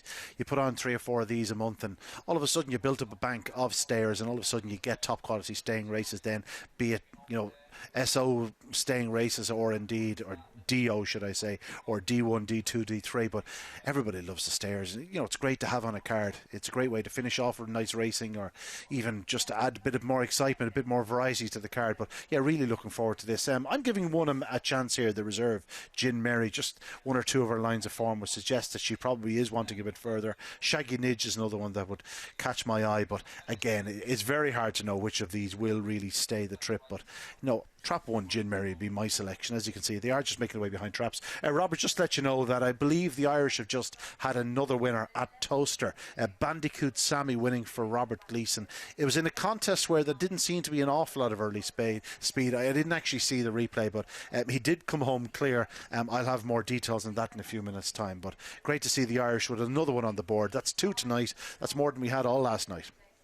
Yeah, terrific stuff, Ian. And we've now 3 who've qualified as well. We've 9 of the 16 who qualified last week, so that's a further 3. And remember, we've got Lenson, Bocco and Priceless yet in the next heat. 2 greyhounds with brilliant outright chances. Then we've got New in Session in the 5th heat of the night, the 8:34. Then we move on to possibly the race of the night. If they were running here in Shelbourne Park, we'd be really excited. It's Ballymac Wild against Great Name Dad against Toolmaker Sydney. They'll be going to traps at about 8:52 for that. And then in the penultimate heat of the night, we've got Dear Jet Sydney and All About Ted for Peter Cronin, 2 greyhounds who have real qualifying chances. And there's no Irish interest in the finale, but good to know that we've had a double already tonight, and that's already 12 greyhounds now who've qualified for the 3rd round next week, and hopefully there'll be plenty more Irish success in Toaster as well. But it's all about the stayers, or potential stayers. Ian, over to you. Yeah, thanks, Rob. The runners now in traps for this novice 750-yard contest, so 1.5 laps of the circuit. 1, Gin Mary. 2 is Altmore Nidge. 3, Moran Park Missile. 4 is Explosive Sash. 5, Shaggy Nidge. And 6 is Piercestown Mist. The hare well on the way now, coming up behind boxes. Good start by 1 up the inside, Gin Mary, and 5 on the outside, Shaggy Nidge on the corner. 6 sweeps round, Piercestown Mist, and races on by 2.5. 2 in second, 1, Gin Mary. Back in third spot, 2, Altmore Nidge. 5, Shaggy Nidge gets involved in traffic, but it's out front. 6, Piercestown Mist, that leads them into the third bend, now into the back straight. They're starting to enter unknown territory. 1, Gin Mary now arrives on the scene again in second spot and challenging the leader. It's Piercestown Mist. Here comes Gin Mary on the outside. A further gap to 2, Altmore Nidge, who's not out of it. 6, Piercestown Mist finding more out front. Gin Mary trying to renew her challenge. 2 draws closer, Altmore Nidge, but it is 6, Piercestown Mist, that leads up the line and will score from 1, Gin Mary, and 2 in third, Altmore Nidge. The winning time, 42.19. Good display by Piercestown Mist. Yeah, excellent 6-bend debut as well from Piercestown Mist. And we did say there was a good chance she was going to lead early on. She's come away okay, but it was around the first 2 bends that she's really kicked into gear, and she's managed to lead off the second bend. At this stage, Gin Mary, who Ian fancied beforehand, I thought he was a big danger to the leader. 2, then Altmore Nidge was probably the only other greyhound who's got into this, but this is where if you're running a 750, or you've got a greyhound in the 750 for the first time, you start to get a little bit anxious, because at this stage, Gin Mary loomed upside Piercestown Mist, and you'd probably in running think, right, this is all over. But in fairness to Piercestown Mist, a daughter of Ballymac Mist, she's saying, I'm not going to get beat tonight. She's led again off the final bend, and if anything, she's probably won going away. And there was a few cheers here in the grandstands at Shelbourne Park to suggest that connections are fairly happy. She seems to have a bit of a following already. But Ian, 42.19, not a bad start for this one's 6-bend career. And as we said, it's always a bonus if you can manage to lead early on. Yeah, absolutely. She did get to the front early on. I think the most important part of the contest came as they entered the back straight, and 6, Piercestown Mist, was staying tight enough to the fence. Gin Mary was made to make up her mind. She switched to the outside. She challenged around the outside down at the fifth bend.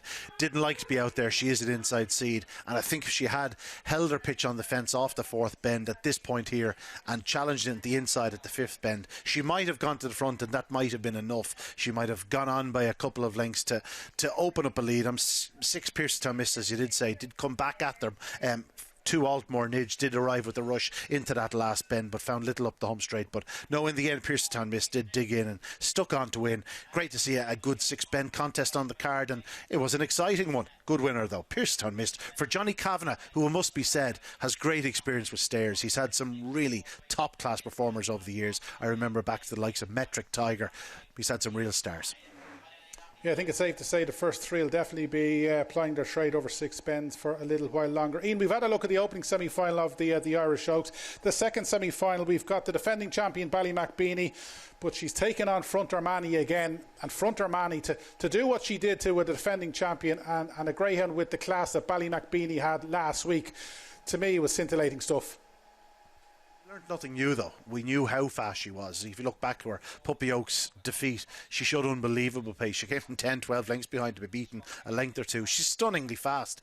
She's a bitch that could certainly challenge the very best in training, both in Toaster here at Shelbourne Park and the Derby. I look forward to seeing her over 550 yards and maybe even further. But before then, she has an Oaks semi-finals to challenge tonight, and she'll be thereabouts, have no doubt.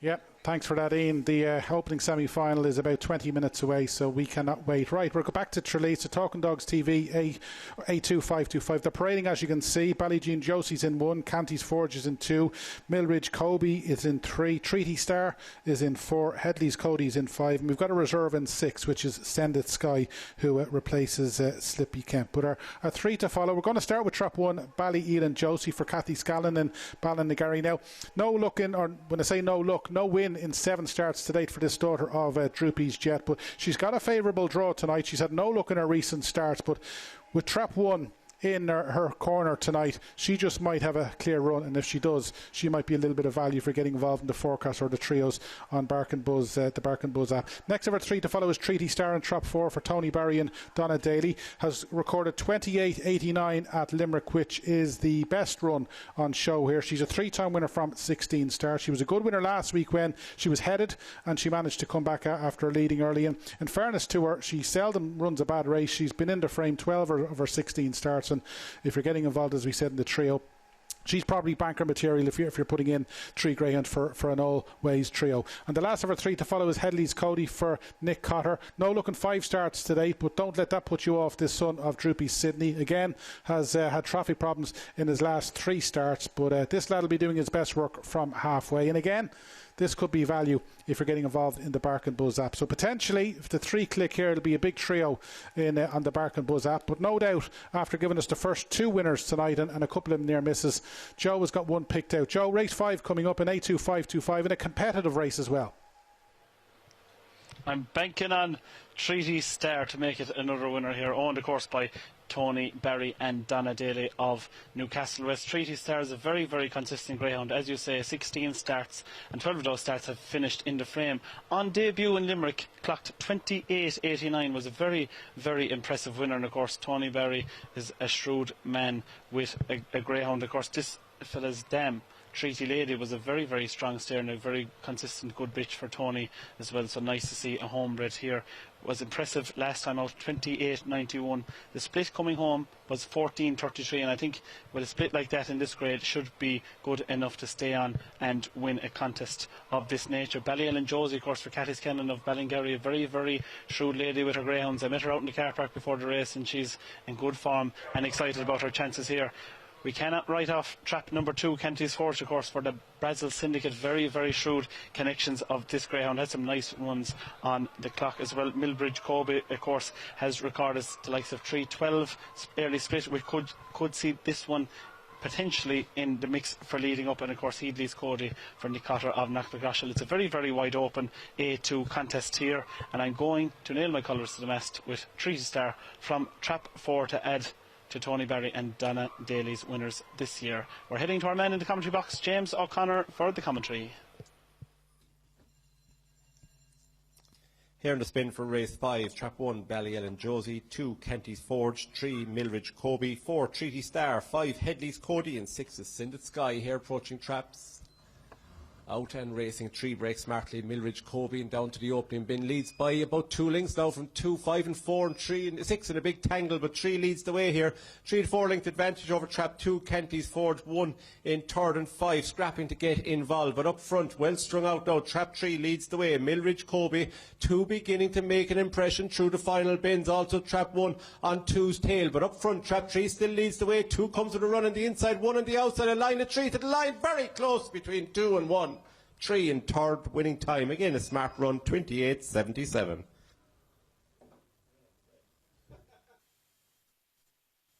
Down in Tralee tonight, that's all bar 1 of the 5 races we've had. The 29-second barrier has been broken. We're going to have a look at the replay. Again, it was fairly level. 3 has shown really good early. Milroge Colby, who was a 2-time winner. At this stage, things working out in behind, and Milroge Colby had a 4-length lead off the second bend from Canty's Forge. Look where Ballylin Josie is at this stage. You probably wouldn't give her much chance, but she's absolutely flying from this way. Still, it looked as though Milroge Colby was the greyhound to beat, but 2 now is closing the gap, Canty's Forge, and this is where Ballylin Josie really comes into her own. Not entirely sure if she has got up. It looks between Canty's Forge on the far side and Ballylin Josie on the near side. But Joe, whether she's won or not, she's run a blinder, Ballylin Josie, and she's one definitely to be stepping up and trip in the weeks to come. The result is just in, Rob, live on TV. 1 is your winner, Ballylin Josie, 2, Kenty's Forge in second, and 3, Milridge Kobe back in third. There's an old hill near where I live called Knockfearna Hill. It's quite high. It's probably in between hill and a mountain, and that is the home, very near the home of the owner of this greyhound, Catty Scanlon. And I was walking up there a number of weeks ago, and I seen Catty up there with her greyhounds walking up the hill, and that's when I knew why the Scanlons are such true connections with their greyhounds, fit as a fiddle. And look the way this lady travelled home. She was the only bitch in the race. She powered home from the third bend, really showed great track craft and great determination and heart to get her. Very, very impressive. And from where she was coming from to do a clock by 28.77, this lady, she's due 19, she's only 2 this month. She has a big future ahead of her. Kenty's Forge, of course, for the Brazil Syndicate, lost absolutely nothing in defeat, ran great as well. Milridge Kobe just probably didn't quite stay the trip. Perhaps they might switch back to the 500-yard distance here in Tralee, which was a lot of races over that distance. But Ballylin Josie, very impressive winner of race number 5 here in the Kingdom.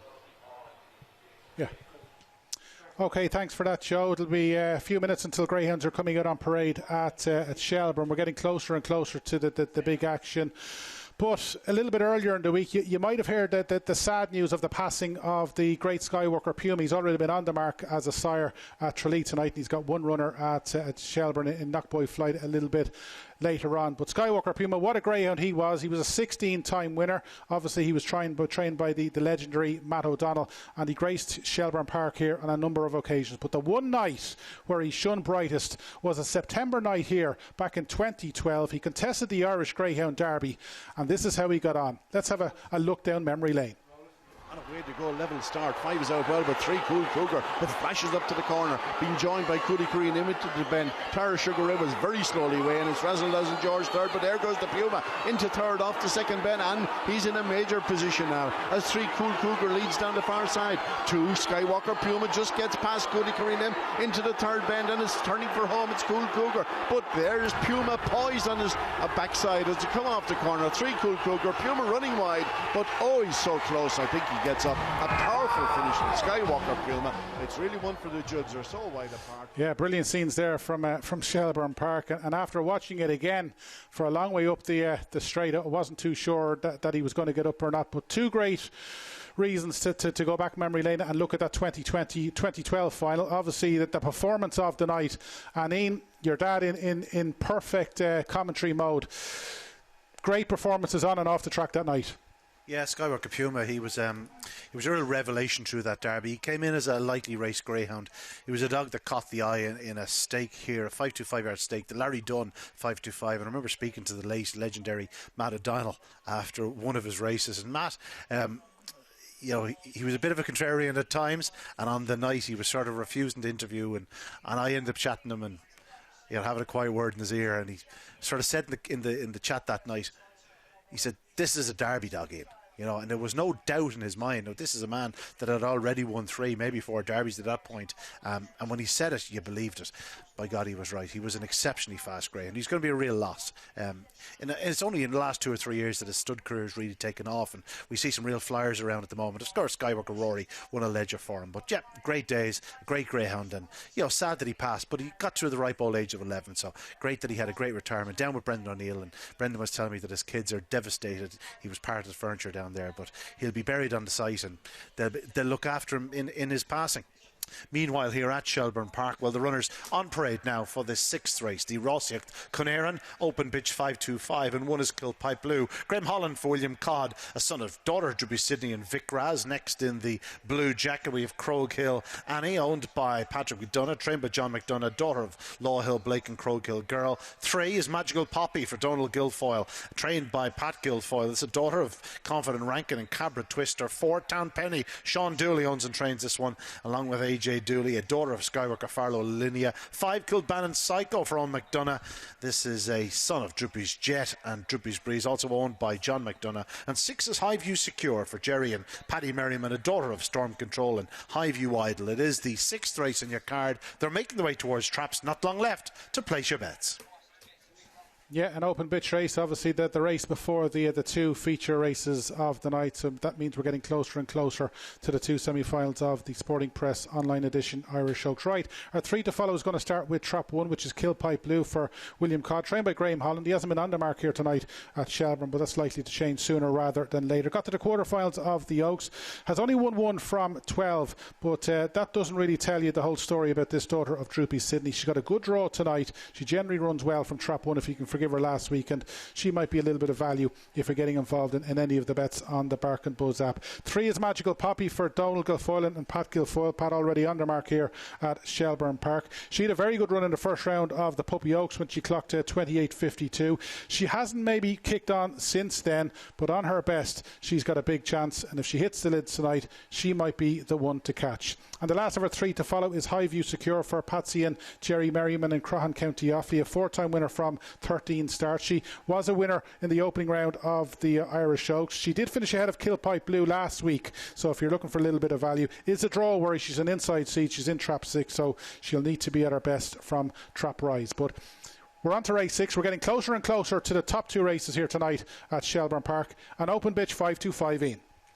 Yeah, indeed, an open bitch 525. The runners in traps now. Last few moments before the off.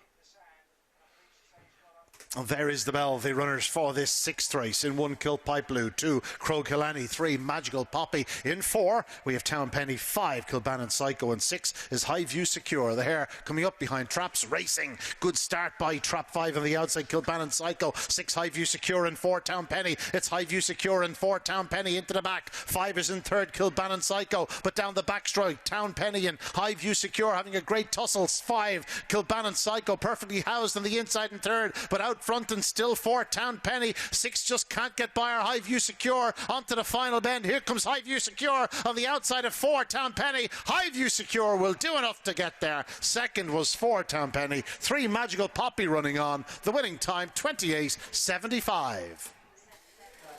Yeah, a win for County Offaly. Patsy and Jerry Merriman under mark with Highview Secure. We did say the draw was a worry.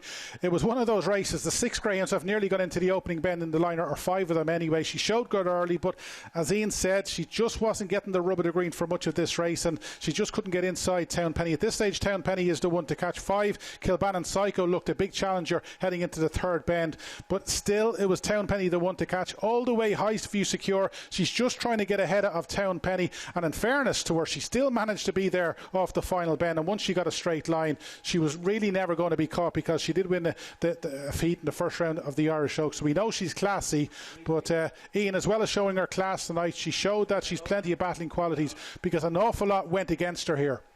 Yeah, absolutely. Everywhere that she went, Townpenny wanted to go. I thought Townpenny would edge across more so than she did and stay tighter to the fence, but Highview Secure looked likely to get around the outside, but just Townpenny drifted off there, one bump, two bumps, and then just seems to be a series of bumps between the pair. 5 Kilbannon Psycho was well housed on the inside in third spot there. She is form over further, so you could have expected her to play a part in proceedings, but no, instead the challenge came from Highview Secure on the outside. And again they bumped, but Highview Secure just wasn't having no for an answer, and she drove home, landed the spoils by about a length from Townpenny. And 3 Magical Poppy did run on well in third, worth keeping an eye on her. Bad news from the UK. Lenson Bocco got knocked over in the opening bend in his English Derby heat, and Price's Jet in the same heat went out, so no luck for the Irish in the next heat. Roxhome Chic winning well for the Keatleys.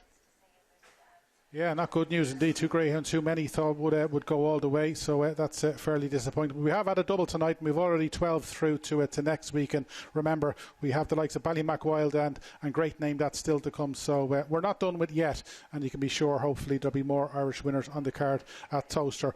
We've got a sprint coming up next in the action at Tralee. As you see, the greyhounds should be on parade shortly, and of course here at Shelbourne Park, the next couple of races are going to be about 12 of the fastest females in training. We've got the semi-finals of the Sporting Press Online Edition Irish Oaks, and there is 2 races that would be worthy of a final here in 7 days' time. 12 unbelievable bitches are going to traps, and they're going to be worth the wait. That's a promise. And obviously we've got the semi-finals of the SAS Race of Champions down in Tralee. But the greyhounds will be coming on parade, as we said. It is a sprint. Ashmore Shark is in trap 1. He's probably the greyhound to beat if you want to get involved early on the Bark and Buzz app. He's dropping slightly down in grade after running in proper open sprint company, and as you can see there, he's wearing the red jacket. He's clocked a 17.57 in Tralee, and he's owned by John Boyle of County Down. 2 is Bracker's Jersey for Dennis O'Regan in Tralee. Really good strike rate, this son of Ballymac Bulger. 3 from 6 so far, and that would give him a big chance of getting involved. 3 is Send It Brandy for Joan McMahon, a son of JT Jet, the Derby winner, good winner last week, trained by Pat McMahon. 4 is Skips Madison for John O'Neill in Tralee, a son of Paddy's Magic, has managed to win 5 from his 12 starts to date. 5 is Shomra Whitepaw for the O'Connells in Castle Island. 3 from 6 also like Bracker's Jersey, so a really good strike rate.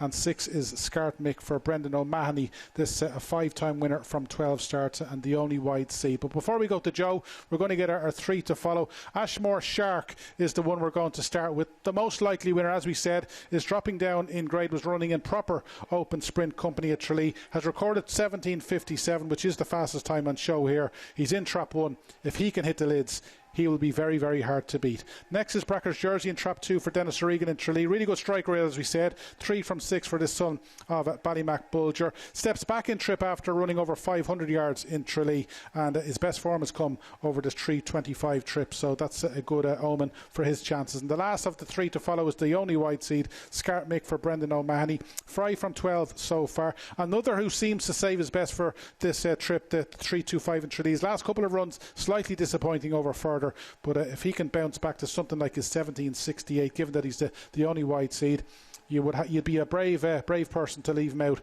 of your trio if you're getting involved here. But Joe, it's a sprint coming up. It's a fairly competitive sprint. Where's your couple of quid going? Yeah, absolutely, Rob. It's a very, very exciting sprint. We're immediately drawn to trap number 1. What a fantastic owner-trainer combination this is. John Boyle, the owner, and trained, of course, by none other than Dan Brazil. And would you believe this greyhound is actually coursing at 80 pounds? It's a real strapping greyhound, this brindle son of Drive On Smoking. Had some nice form in 1899 Shelbourne Park win, got to the final of the Joe Dolan ICC coursing grid, and from trap 1 could be there or thereabouts. There's a lot of form from the super sprint down in Cork from Curraheen Park here.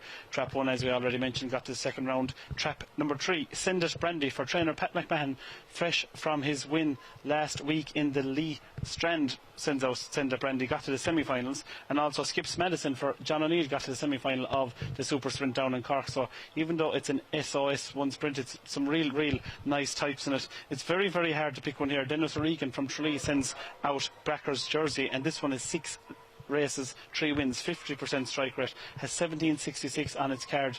As you said, Rob, if this one pings the lids, could be all over. Shomra, White Powell, it's a busy night for that one's owners, as well as they run Shomra and Ace down in the Treaty Cup in Limerick. Fantastic competition, spring competition on in Limerick tonight as well. And Scartmick, of course, for Brendan O'Mahony from Scartmick. It's a very, very tight sprinter, so hard to call. The margins are very, very tight. If I had to pick one, I'd probably go for Ashmore Shark, trained of course by Daniel Brezel and owned by John Boyle, but it's very, very hard to call. We're heading to the man of the night, James O'Connor, for the commentary.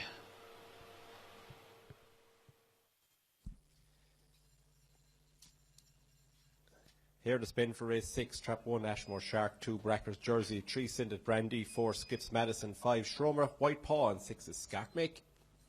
Out and racing, 4 and 5 take blistering starts and battle for supremacy down to the first bin. 4 now, Skips Madison just leads by about a half a length from 5, 6 and 3, scrapping it out for the minors, but up front kicking on now is Skips Madison off the final bin. 5-1 right, and 4 leads the way by a couple down to the line. 4 from 5 and 3, Skips Madison takes it in 17:57. Yeah, 17:57 from Skips Madden. So many sprints are decided by the break, unsurprisingly, and this lad has absolutely flown out with Trap 5 Shomer Whitepaw. Now, he has recorded 17:52 in the past, so once he led, it was very unlikely that he was going to get beat, and as you can see, he's just starting to pull clear off the final bend. Shomer Whitepaw has done his best to stay with him. He's run a little bit wide off the bend, which probably hasn't helped his chances, but a worthy winner. Skips Madison, win number 6 now from 13 starts. We did say that he was fairly consistent. He's done it over 500, and he's done it over the sprint trip here. And 17:57 to go to 17:52 run, Joe. He's a fairly good sprinter, and he seems to like Tralee. Yeah, absolutely. These sprint races, it's all about the braking. It can be all over in a matter of strides, and a very, very impressive performance by Skips Madison. Of course, as we alluded to earlier, got to the semi-finals of the Super Sprint down in Cork, which is a very, very tough competition, and to get to semi-final takes a lot of talent, and certainly a brilliant performance. July 18 here, so a lot more to look forward to with him. Shomer Whitepaw only in August 19. Well, the owners are going to have a lot of fun with this greyhound. Thanks for that, Joe. Right, the action is stepping up a few notches because it's all about the opening semi-final of the Sporting Press Irish Oaks. Ian, over to you. Yeah, indeed, the runners now on parade for the opening semi-final of the Sporting Press Online Edition Irish Oaks, and what a contest we have to look forward to. One Razzle Dazzle Maya for Neil O'Connell, Michael Delaney, a daughter of Makeshift, and Razzle Dazzle Prue. 2 Sinfonia for Pamela Holt and Owen McKenna, a powerful daughter of Lawhill Blake and Fiora Mosky. She'll be flying home.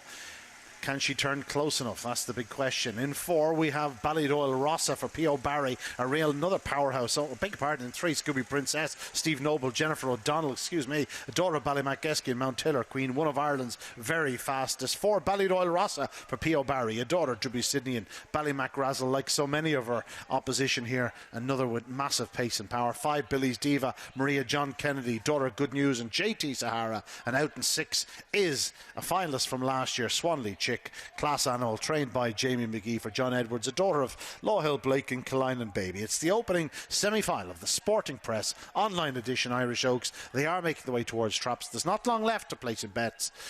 What a race to look forward to.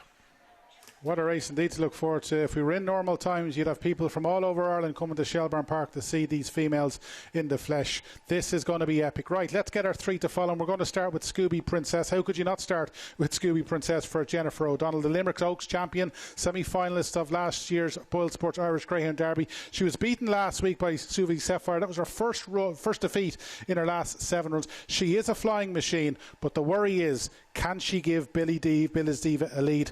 Ian Fortune doesn't think she can. Let's move on to Billy's Diva in trap 5.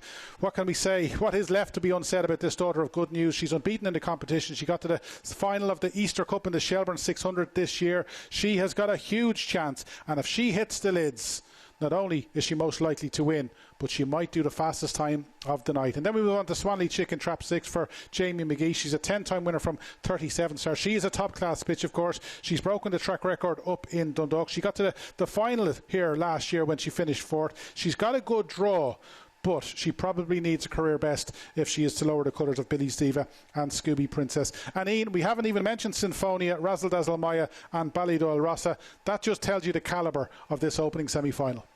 Yeah, Ballydoyle Ross is as fast as any bitch in the country. It's just those opening yards where you just have to wonder, does she have the speed to hold the likes of Billy's Diva? But she can certainly be a big player, and you know, if I was asked whether I think she'll qualify or not, I think she will qualify. Razzle Dazzle Maya has performed, you know, very well to get this far, but in reality, this is a step too far. You would have to guess. Sinfonia has other targets perhaps in mind after this.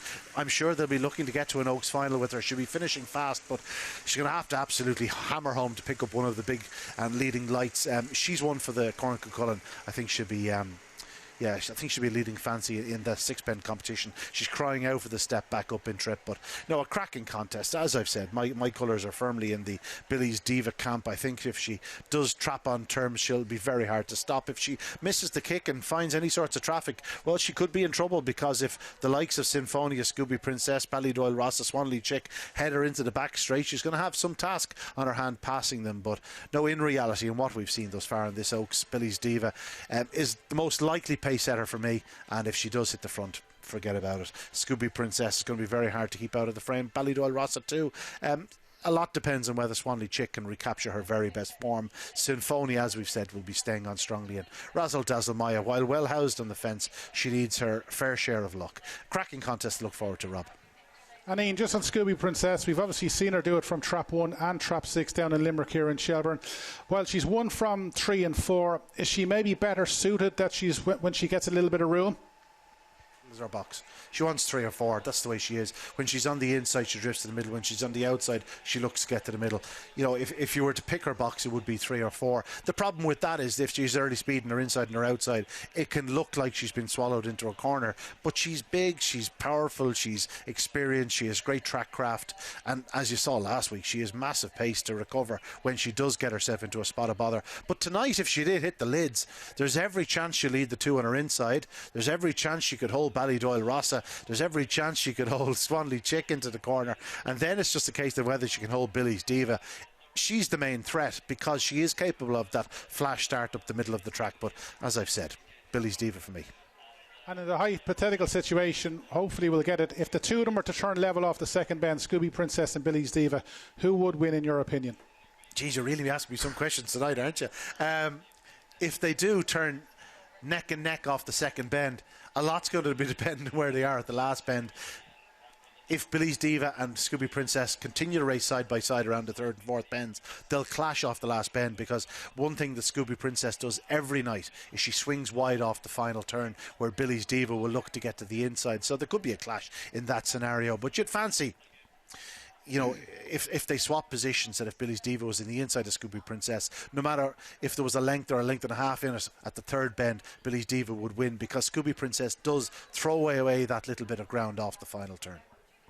Yeah, fair play, Ian. You never sink a question, and hopefully that just might materialise, and we haven't got long to it to find it. Remember, if you're getting involved in any of the action tonight, the best way to do so is with the Bark and Buzz app. Remember, especially with the forecast and try, because they're the bets that make it pay. And if you can manage to collect the trio here, whatever way it works out, because it's that competitive, the trio's going to pay well. Ian, over to you. Yeah, thanks, Rob. As you can see, they're in traps now for this next contest, the opening semi-final of the Sporting Press Online Edition Irish Oaks. The runners in traps now for the opening semi-final of the Sporting Press Online Edition Irish Oaks. The Greyhounds in boxes. Racing, good start by trap 3, Scooby Princess. There goes Billy's Diva though, and it is Billy's Diva that will lead into the corner from in second 3, Scooby Princess and Swanley Chick, who takes a bump, but it's Billy's Diva on bike 3.5 to in second 3, Scooby Princess. A further gap to 6, Swanley Chick just getting the better of Razzle Dazzle Maya. A further gap to 2, Sinfonia, who checks up. Ballydoyle Ross is flying on the outside, but out front and it's 5. Billy's Diva leads off the final turn. Scooby Princess really putting it up to her, but Billy's Diva will score from 3, Scooby Princess, and Ballydoyle Rossa got up in the closing yards to qualify for the Oaks Decider. Billy's Diva brilliant in 28.14, a massive run by Scooby Princess in defeat also. Bring on the final. bring on the final. And I tell you, we nearly called it right, because even though Billy's Diva led around the opening two bends, when I saw Scooby Princess turn second, I said we have game on. And in fairness to her, she might be beaten tonight, but she has gone down a worthy runner-up. Look at this, Billy's Diva, we know she can do it over 600 yards, so it may never have been in doubt, but Scooby Princess is absolutely flying. And off the final bend, just for a moment here, I said she just might pick her up, and she's closing the whole strides. Ian, you said there's no bitch in the country, no dog in the country that could pick Billy's Diva up, but in fairness to Scooby Princess, she has done some job of trying to do that tonight. Yeah, she has, but you know the expression, you can't burn the candle at both ends. Billy's Diva is doing all the racing to halfway. She's after opening up by 4 or 5 lengths on Scooby Princess, who then runs on very strongly, but Billy's Diva is after burning off her rival to that point. In the end, there's probably a length behind him. If you watch to the second winning line, Billy's Diva still up the inside of Scooby Princess. Didn't want to be passed. There is a bit of racing in her, so you know, bring on next week another clash of the pair. But you know, on this evidence, I'd be backing Billy's Diva most nights. What a race that was. I tell you, if we get anything like that next week, we are in for a mouth-watering Sporting Press Online edition Irish Oaks. And remember, we still got the second semi-final to come, which features Front Armani and the defending champion Ballymacbeanie. But what a race that was, and 3 worthy bitches. And in fairness to Ian, he got the tri-cast right with Ballydoyle Rossett just getting up in the closing stages to beat Swanley Chick. But 3 high-class bitches, maybe the 3 that we wanted to get to the final, because I think overall they were probably the best 3, and that means we've got a mouth-watering final next week, and of course it's going to be live on Talking Dogs TV. And we still got plenty of top-class action at Tralee to come. Remember, we still have the semi-finals of the SIS Race of Champions, 3 semi-finals of that, and that's not too far away, because we've got a 570 race coming up, and then we'll be getting into the top-class open stuff down in Tralee, and we might pick Joe's brain on what he reckons on the outright front before that action gets underway. Still no sign of greyhounds coming out on parade at Tralee, so Joe, maybe before they come out on parade, the outright thoughts on the Race of Champions. Explosive Boy, Skywalker Barrier, are they the 2 to concentrate on if someone was having a bet on the outright betting? Yeah, it's a very, very open Race of Champions. I mean, Explosive Boy, he was so impressive last week in Clonmel in the Produce Stakes. I mean, it was fantastic. But Amazing Alice, look at the trial she done around here, 27.98. Now, I was chatting to racing manager Kieran Casey a while ago down here in Tralee, and he was just saying what Amazing Alice, her split was 3.17. She will need to brush up on her early to win the Race of Champions. It's so competitive. It really is a top class event. But yeah, it's probably like Skywalker Barry. Look at the form of this greyhound this year. Mark O'Donovan, his kennel is absolutely flying at the moment. Great to see young trainers doing so remarkably well at the moment. Skywalker Barry, you know, won that stake down in Cork, won the select stakes in Waterford. He's literally been bomb-proof this week. The 550, it's not as stiff as a 550 as it is in other tracks. Tralee has a kind of more kinder finish, and that may play into the hands of Explosive Boy, who's coming home in Clonmel and Limerick particularly was coming home in about 12.20, which is staying strong, but not as strong as some of the top class stayers. But I think the track will certainly suit Explosive Boy. So if I had to pick one, I'd probably go for him, but I'm really, really looking forward to it, and it's only a number of minutes away now before the Race Champions. Very, very exciting action to look forward to. Yeah, thanks for that, Joe. The SAS Race of Champions semi-finals coming up after this 7th race, which is an A2, A3, 570. The Greyhounds have finished parading, and our 3 to follow is going to start with Bobsleigh Lass for Willie Joe Murphy, daughter of Tyra Big Mike. Now, she's no luck in her last couple of starts, but she has won over 525 and 550 in Tralee. If she does struggle early on, that could be the worry, but she'll be doing her best work from halfway, and again, might be a little bit of value for getting involved on the Bark and Buzz app. Next up is Trap 4, Young Bud for Eugene O'Leary. Has won 2 of its 8 starts. Last 4 runs have been over 550. He's been running in the Lee Strand, which suggests that he's a fairly good greyhound. Been unlucky in the last couple of starts, but he might be the one to beat if he can hit the lids, because he starts and stays. And Young Bud may be one for the TriCast. And Trap 6 is It's All Lucky Polly for Joan Allen and Ballyduff. Has recorded a time of 31.47 for the 570 here at Tralee. Has also recorded 28.92. Is the most experienced in the lineup with 50 runs to date, and is the only wide seed as well, also the oldest in the lineup. But her recent form suggests that her age certainly isn't stopping her, and she could be one with a big run in her. But Joe, 570, competitive 570 contest coming up. Is there anything that you like that might pay a few quid for later on the night? Well, I must pay a massive compliment to Ian Fortune, who's done fantastic in the tipping stakes tonight. So I feel the pressure, and I'm trying to come up with a winner. And in fairness, Ian, with the tipping stakes going well for him, he's also going very well in the fashion stakes. Nice to see him leave the jacket at home. It must be very hot in the commentary box in Shelbourne Park tonight. I'm going for the stripes of Trap 6. It's All Look Polly. Had such a fantastic strike rate. 50 runs, 12 wins, but never really finishes out of the frame. The most experienced runner, and they often say the older the fiddle, the sweeter the tune. And this one has been around Tralee a lot, knows the track very, very well, and has a touch of early and stays very, very strong as well. So if I had to pick one, probably Trap 6, as you say, but at least Strand form thrown in the mix as well. Trap 1, bobsleigh last, Willie Joe Murphy is going very well. His kennel is going well at the moment as well. Has some nice runs to its credit in Tralee. And we're heading over to James O'Connor in the commentary box. But we're going for Trap 6 for the win.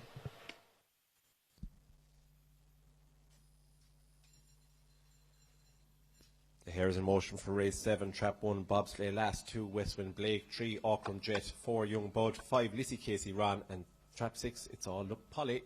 Here approaching traps.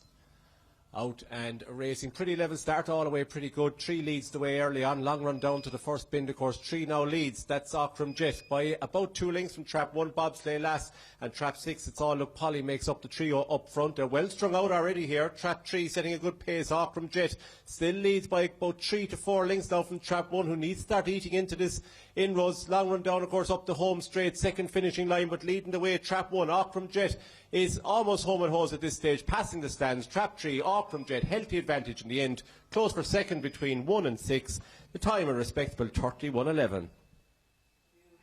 Yeah, very respectable time indeed for the winner, Auckland Jet. And when you look at his form, he was a greyhound who was flying home over 5.25. So once he managed to lead early here, it was probably never really in doubt. He's just managed to get around in front, as you can see, from Trap 1, bobsleigh last, and 6, It's All Look Polly. But at this stage, he was surely, he was very short price in running, if there was in running betting, because he was really hitting his stride into the third bend. As we said, he was a greyhound who has come from nearly last in his 5.25s to put up really good performances, and he's striding out to really, really good effect to win by best part 4 lengths, maybe a little bit better. And as you heard in commentary with James, 31.11, fairly good time, and he's a greyhound, no doubt. He'll be stepping up in grade on the back of that. And Joe, Auckland Jet, it was probably over from an early stage, certainly when he got round in front around those opening 2 bends. Yeah, absolutely no surprise there when he was in front after the second bend.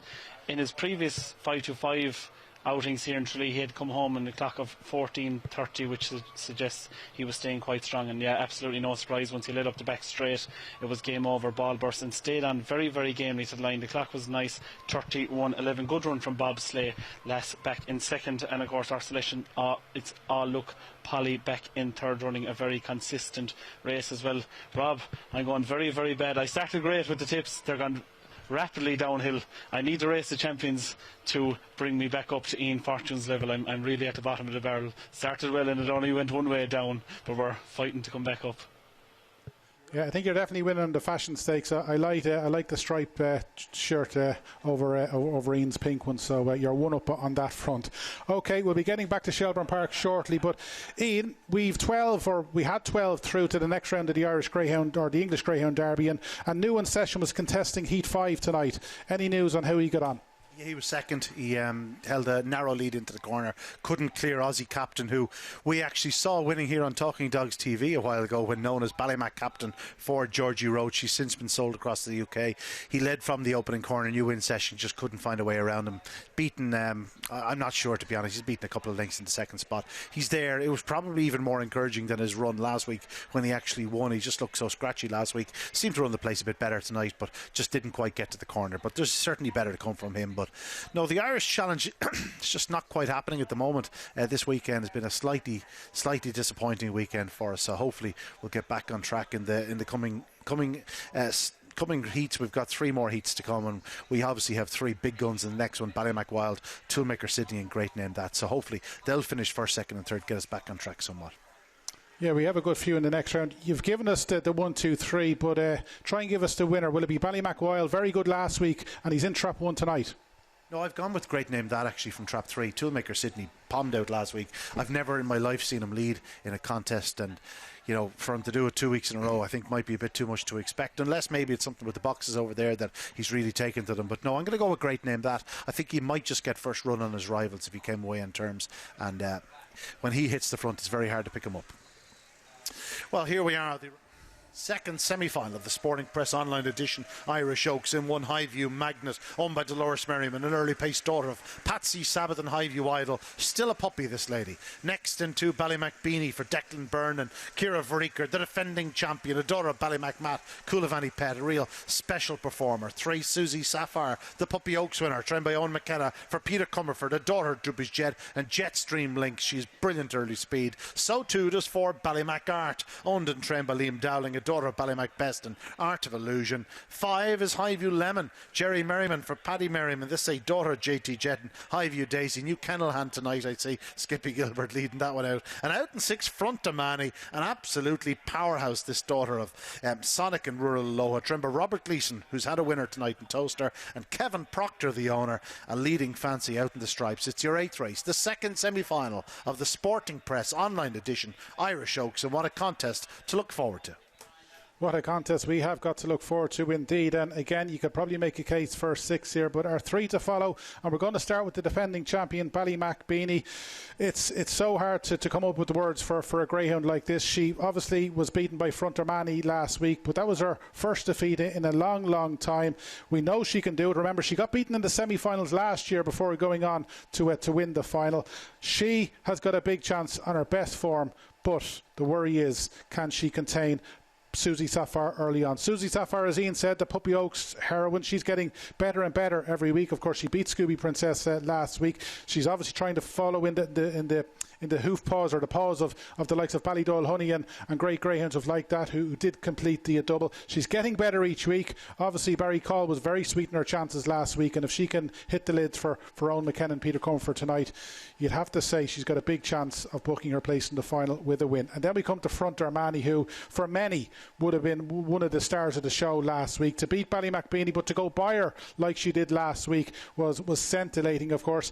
She has taken on Susie Sapphire twice. She's won once and she's been beaten once, and on both occasions the winning distance was a length and a half, so there's very little between Front Armani and Susie Sapphire. She's in Trap 6.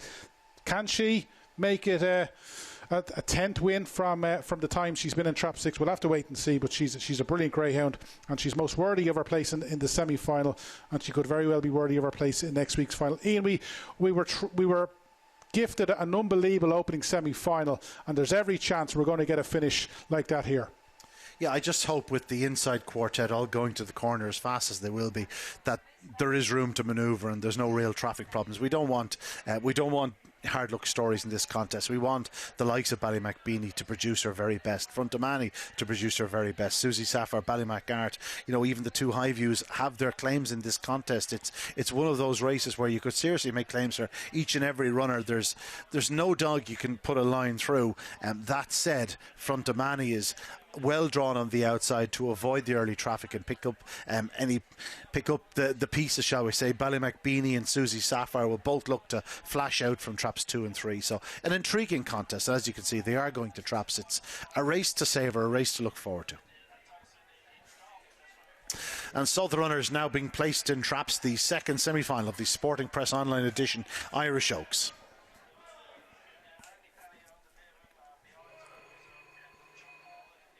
Second semi-final of the Sporting Press Online Edition, Irish Oaks in 1, Highview Magnet, 2, Ballymacbeanie, 3, Susie Sapphire, 4, Ballymac Art, 5, Highview Lemon, and 6 is Front Damani, the hare, coming up behind traps. Racing, good start by 6, Front Damani, flash from boxes, Susie Sapphire up the inside, then comes 1, Highview Magnet, and Ballymacbeanie is in traffic problems, back and forth, out front though, and it's 3, Susie Sapphire, but a sitting duck. Here comes Front Damani in the outside, back in third is 1, Highview Magnet, 2, Ballymacbeanie, making up ground in fourth, trying to pick up Highview Magnet, but Front Damani has struck the front, and she's gone on by 4 lengths, 2 in second, 3, Susie Sapphire, the race on for third, looks like Highview Magnet held on, but a stunning run by Front Domani. She's gone fast, very fast, 27.94. She's broken the 28-second barrier. A stunning run by Front Domani.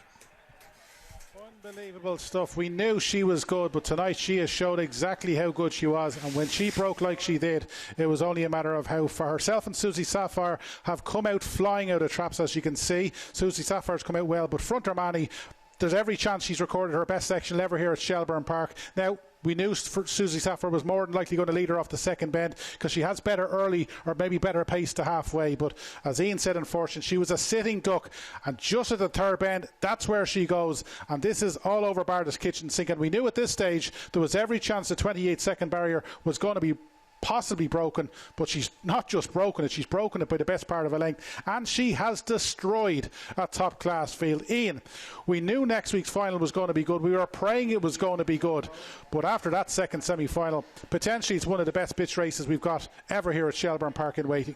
Yeah, very, very talented field. Looking forward to it next week. Unfortunately, Ballymacbeanie, I'm just waiting on the result.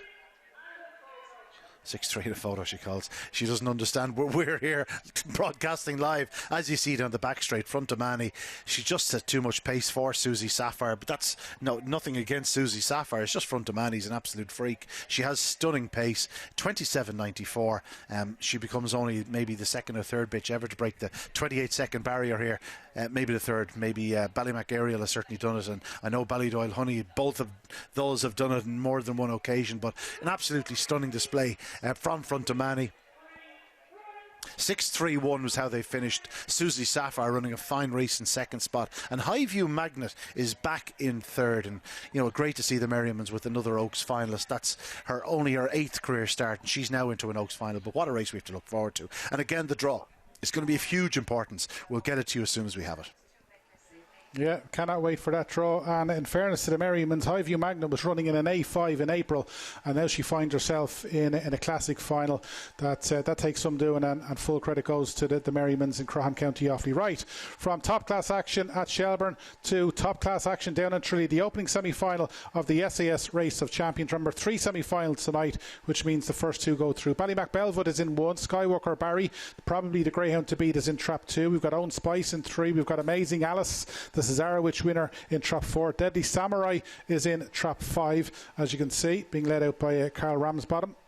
He's had a great year so far. He's been travelling the country down to Limerick, down to Clonmel. He's a regular at Shelbourne, and he's in Tralee tonight. He's got a real proper kennel of dogs, does Carl. And in 6 is Dromulton Pilot for Paddy Breen and Pat McMahon, the only wide seed in this opening semi-final. But our 3 to follow, and unsurprisingly, we're going to start with Skywalker Barry, who arguably has probably been one of the greyhounds of 2021 so far, because he won the Select Stakes. He also won the Clona Blaze at Stud sweepstake. Very, very well placed by Connections. He's only once from 14 starts been out of the frame, which is testament to the greyhound how consistent he is. And as we said, the dog to beat here, and perhaps the dog to beat in the whole competition. But we'll see how good perhaps he is tonight. He does need to get away well. Amazing Alice is in trap 4. She's the next of our 3 to follow. She's the only female in the lineup. Been a great night so far for Pat Guilfoyle. Of course, she's the Cesarewitch winner. She was second in last year's Cesarewitch, which tells you how consistent she is. She also got to the final of the Ledger last year. Brilliant trial of 27.98 has possibly put her spot on for tonight, and if she can repeat that, well, she might just have what it takes to lower the colours of Skywalker Barry. And 5 is Deadly Samurai, as we said, for Carl Ramsbottom, owned by Jerry Hannon in Bray. He's been a great sort for Connections. He's a son of Ballymacvic. He's an 8-time winner from 20 starts. Comes here after winning a sweepstake down in Kilkenny. He's won his last 3. He's got really good runs in Shelbourne Park. He is an inside seed in trap 5, so it might be a little bit of a worry, but he is capable of leading early on, and if he gets a flyer, just like we saw Front Romani get a flyer here at Shelbourne Park, well, you just never know what might happen. But Joe, this is the main reason you're in Tralee tonight. The next 40 minutes or so is top class quality action, and we're starting with Skywalker Barry, Amazing Alice, Deadly Samurai, and the other 3 all going head to head. Exactly, I've been counting down the days to come down to Tralee. Such a fantastic competition, and this is a cracking heat. possibly one of the best heats tonight. Such a brilliant race. You mentioned Carl Ramsbottom. I met him out in the car park before racing commenced, and he was saying this is his first ever runner in Tralee. Could have been the lucky one. He was very, very happy with Deadly Samurai, how he progressed through that A1 competition in Kilkenny, went through it flawlessly, won every round, and was very impressive, and that will give this greyhound a fantastic confidence booster. Real talented sort, this Deadly Samurai, but every one of these greyhounds you could make a very, very strong case. Ballymacbelvolt was coming home in Limerick in 11.96, stays strong. The 5.50, I reckon he is absolutely made for this distance. Was Skywalker Barry. He has been foot perfect this year for young Mark O'Donovan. Fantastic greyhound. He is 14 starts, 10 wins. That is a great strike rate. Probably even better strike rate than Ian Fortune had in Coppers back in his heyday. Owen Spice for the O'Doherty family. Well, they won the Ledger in 1969 in Limerick, and they're still going strong with some top class greyhounds. Of course, they own the Owen Pride Bar in Coraclare in Clare. Now, very notably here, Owen Spice did a 3:36 sectional in his trial. The comment on the race card is stumbled traps. He's a greyhound definitely capable of doing about 3:10. If you take 3 or 4 lengths off his finishing time, which is 28.46, he's banged down at 28.20, which gives Owen Spice a massive shout in this race. Amazing Alice, talk about trial times, 27.98. Her split of 3:17, she will have to brush up on that in the early yards to give her a fighting chance. And Dromulton Pilot, well, he won the Lee Strand for Pat McMahon. The local track experience sure to send him. It's a cracking heat.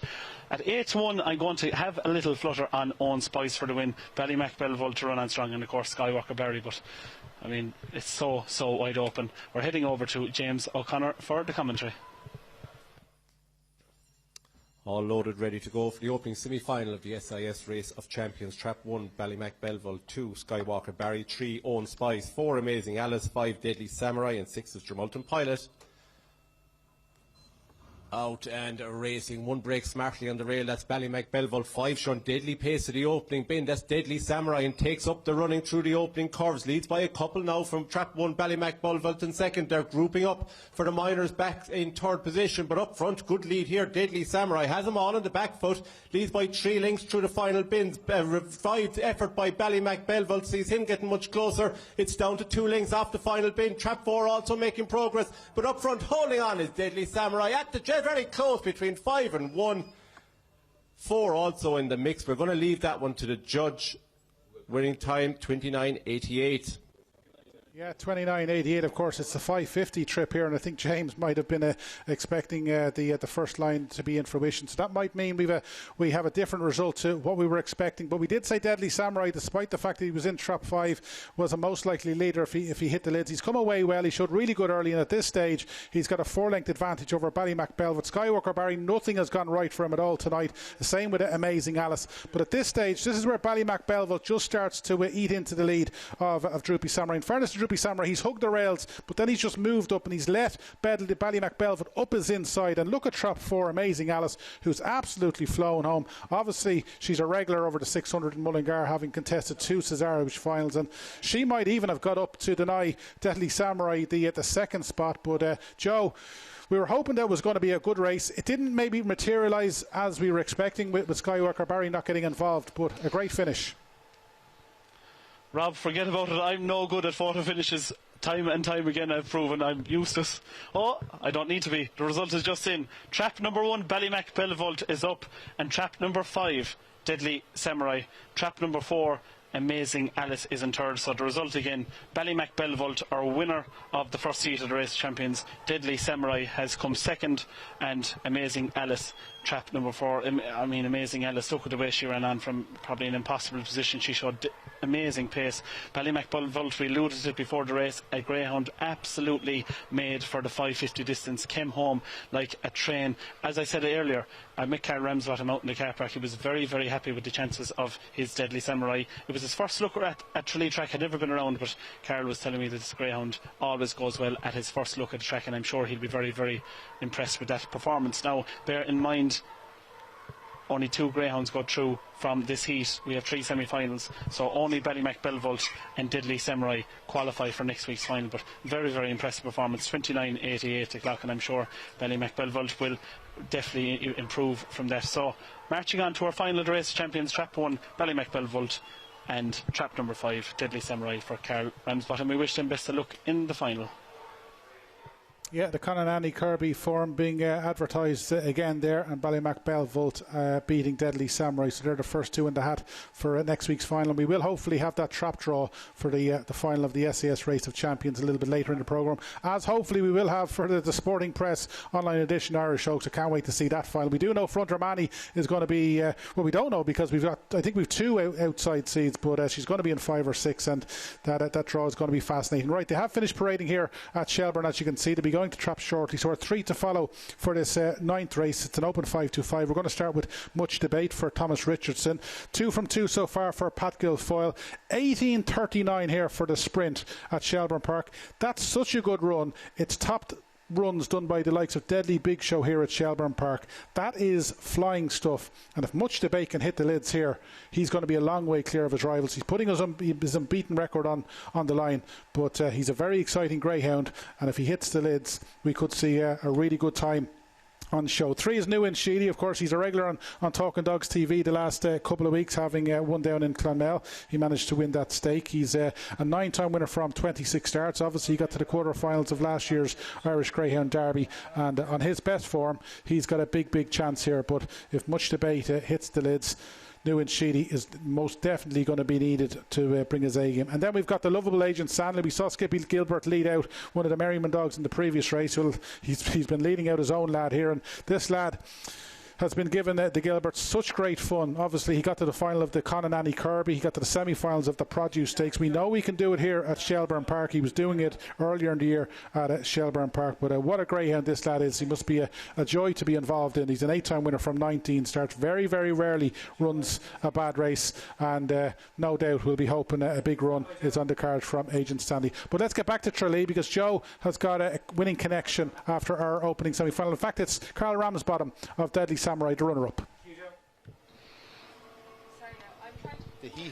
So we're here with Carl Ramsbottom. Carl, I met you out in the car park. You were very, very positive about this greyhound's chances. He's after running an absolute smasher in second. Delighted, Joe. Delighted he's true. You know what I mean? Delighted here to be down in this competition. My first runner, as I said, in the Kingdom Stadium here. Super to get through. You know.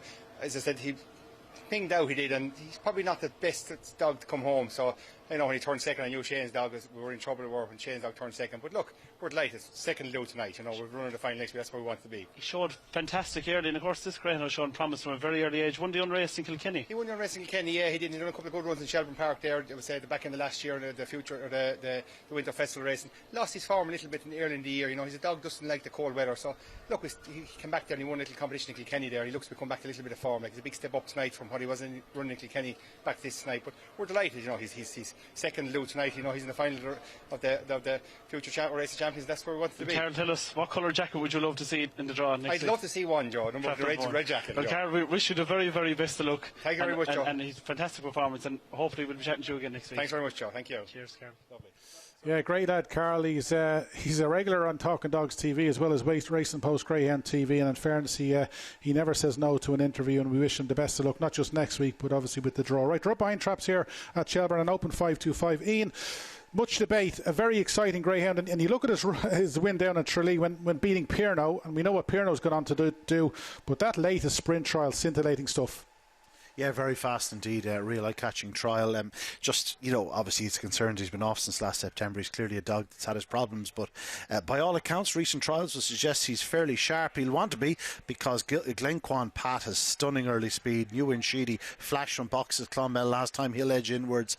Agent Stanley's certain to go up fast, and Another Dream can go up fast. This is a cracking little contest. An open 5-2-5, and, you know, Much Debate only has 2 starts. So I'm not sure I'd be quite nailing my colours to that mast in a contest of this nature. Agent Stanley, for me, perhaps from the draw, could play a big part in proceedings here. But as you can see, the loading process is almost complete. 525 yards ahead of him. There is the bell. This is our 9th race here at Shelbourne. The Trio Open 5-2-5. 1 Much Debate, 2 Glenquan Pat, 3 New in Sheedy, 4 Lolo's Messi, 5 Agent Stanley, and 6 is Another Dream. Here, coming up behind traps. Racing, good start by 5. Agent Stanley, 3 in the middle. New in Sheedy, but it's Agent Stanley on the outside. Leads the bend from 3, New in Sheedy. Then comes 4. That's the reserve Lolo's Messi, and won much debate, but out front. And Agent Stanley, who's been in such terrific form of late, leads by 3 into the third bend. 3 in second, New in Sheedy, trying his best to bridge the gap, but try as he might. Trap 5, Agent Stanley continues to run on strongly. Off the final turn, a fine display by Agent Stanley, lands the spoils from 3, New in Sheedy, and 6, Another Dream. The winning time, it's fast, 28:39. Superb run by Agent Stanley. Superb run indeed by Agent Stanley, and Skippy Gilbert is going to be the happiest man in Shelbourne Park on the back of that. As you can see, he's come out well, as is New in Sheedy, but Ian did say he thought Agent Stanley might be the most likely leader given the draw around the opening 2 bends, and that's where he's found himself off the second bend. New in Sheedy obviously is a fine greyhound. He's got plenty of class, but he could never really reel in this leader, and at the 3rd and 4th bends, Agent Stanley, he's just going further and further clear. He loves it here at Shelbourne Park. He might have been running down in Clonmel and Limerick in recent weeks, but he's absolutely blown them away here, and if anything, he's going further clear at the line, and he's deserved that, because as we said, he's been up and down the country. He's been a little bit of a bridesmaid in the puppy stakes in Munster. But Ian, we saw the real Agent Stanley tonight, as you predicted. Yeah, he's just professional. He shows great early speed. I thought there was going to be a squeeze up the inside, because 4 Lolo's Messi and 3 New and Sheedy both want the fence, so Agent Stanley guaranteed a run into the corner, and once he did, well, he showed great early speed. He's a much better greyhound than when we last saw him here at Shelbourne Park. His runs through the Kirby and the Produce Stakes are evidence of that fact. No, it's Trap 5. Agent Stanley is certainly a greyhound to keep on side with in the coming months, because he just has that devastating early speed, and he's running very, very well indeed. Meanwhile, we have the trap draw for the final of the Sporting Press Irish Oaks, and it has resulted as follows, and it's a good draw. Obviously, Front of Man, he's out in trap 6 as the sole wide seed. In 1, Susie Sapphire, you'd expect her to go up fast, not move off the fence. Billy's Diva races from trap 2. Highview Magnet is in 3. 4, Scooby Princess, and 5, Ballydoyle Rossa. So not a bad draw for any of them. Maybe Ballydoyle Rossa is a tricky draw out in trap 5, but the remainder can't be complaining about their draw. It looks a really cracking Oaks final, and the draw looks certain to play a part in it. Fair play, it's great to get the draw. You just look at it, Front Armani, obviously the sole wide seed. We knew she was going to be there. She's won her last 4 from trap 6, so she loves the stripes. But as you said, Ian, it's a great draw, because we got Billy's Diva in trap 2, we got Susie Sapphire in trap 1, Scooby Princess, we know she probably, as you said, Ian, she's probably better towards the middle. She's in trap 4. Ballydoyle Ross out towards the wide. But if you could handpick that draw from a neutral position, you'd probably have picked it the way it's been picked. So great stuff, and I wonder what's going to be favoured. That's maybe something we'll ask Ian before the end of the show. But terrific stuff, and it won't be too much longer until greyhounds are coming out on parade for the next of our Shelbourne Park action. But the next down in Tralee is the second semi-final of the SAS Race of Champions. Remember, it's the first 2, like the opening semi-final, which go through, and as you can see, the greyhounds are coming on parade for our second semi-final. Remember, Ballymacbelleville beating Deadly Samurai in her opening semi-final in a winning time of 29.88. Second semi-final, first on parade is Scar Jim. He's in the red jacket. 2 is Ballymac Merlin, bidding good to give the Dowlings a quick fire double. Of course, they've got Ballymac Wild running, if he hasn't already, running Toaster, so we'll be getting the latest from Ian on that. Butsy's Bengal is in 3 for Jerry Hollyan. He's a 12-time winner from 21 starts. 4 is Dunacaha Blaze for trainer Patrick O'Connor, a 7-time winner from 24 starts. 5 is Razzle Dazzle Monarch for the Kildare Colgan Syndicate. He's a regular here at Shelbourne Park, trained by Neelis O'Connell. He's a 13-time winner from 49 starts. And 6, one of the most popular greyhounds in training, certainly here at Shelbourne Park, Ballymac Cooper for the Dowlings. The Dowlings' second runner in this semi-final, and it'll be great to see him bounce back, because he's one of those greyhounds that a lot of people here in the past at Shelbourne Park have come to see. But our 3 to follow, we're going to start with Ballymac Merlin, one of 2 runners in the race for the Dowlings. He's a 1-time winner from 8 starts. He's recorded a really good recent trial of 1863 at Shelbourne, following a 1735 at Tralee. Of course, he was running against the likes of Explosive Boy and Co down in the Kirby. Now, he hasn't won since his debut. He hasn't won in his last 7 starts, but he's been taking on a really good calibre of dog. He's got a good good draw tonight, and don't be surprised if he gets back to winning ways. Butsy's Bengal in Trap 3 is next up. He's a 12-time winner from 21 starts. That latest win came here at Shelbourne Park, the fastest run of the night here last week at Shelbourne Park. He's well capable of leading here, and if he leads, he's got a big chance of qualifying for next week's final. And then how could you leave out Ballymac Cooper in Trap 6, the second of the Dowling runners? He's got that middle seed. We don't really know if he's a wide seed or a middle seed, but he's an Irish Derby finalist, that's what we know. He got to the final of the Champion Stakes last year. Now he's yet to win this year, but he's obviously maybe had one or two issues. He is well capable of winning tonight, and if the real Ballymac Cooper turns up, well, it would be great to see him strut his stuff, because he's, as we said, he's definitely one of the most popular greyhounds in training. And I think I just saw there Ballymac Cooper being led out by Shane Dowling, which might be a tip in itself. Maybe Joe has more on that. Joe, another cracking semi-final coming up. Yeah, absolutely. And as you say, the Ballymac Elegate Kennel of Liam Dowling hold a very, very strong hand here. And so much of this race depends on what Ballymac Cooper we see. 17.62 for the sprint around Tralee lately shows that he is certainly in good health. 39 races, 15 wins. Fantastic strike rate. Ballymac Merlin. We'll look at the clock. This one did 18.63 for a sprint trial in Shelbourne. Shows that it's an absolutely top class form. In Limerick, Ballymac Merlin was coming home in around 12.20, and with any greyhound coming home and that kind of clock is absolutely flying, and I'm excited to see Merlin over the 5.50. Scar Jim has a 28.43 run to its credit. This is key, 3.03 sectional. If you can show that kind of early pace, has to be a live contender of leading up in this race. Butsy's Bengal. Well, how impressive was this Jerry Holian runner last week in Shelbourne Park, winning in 28.23. His sectional was quite good as well.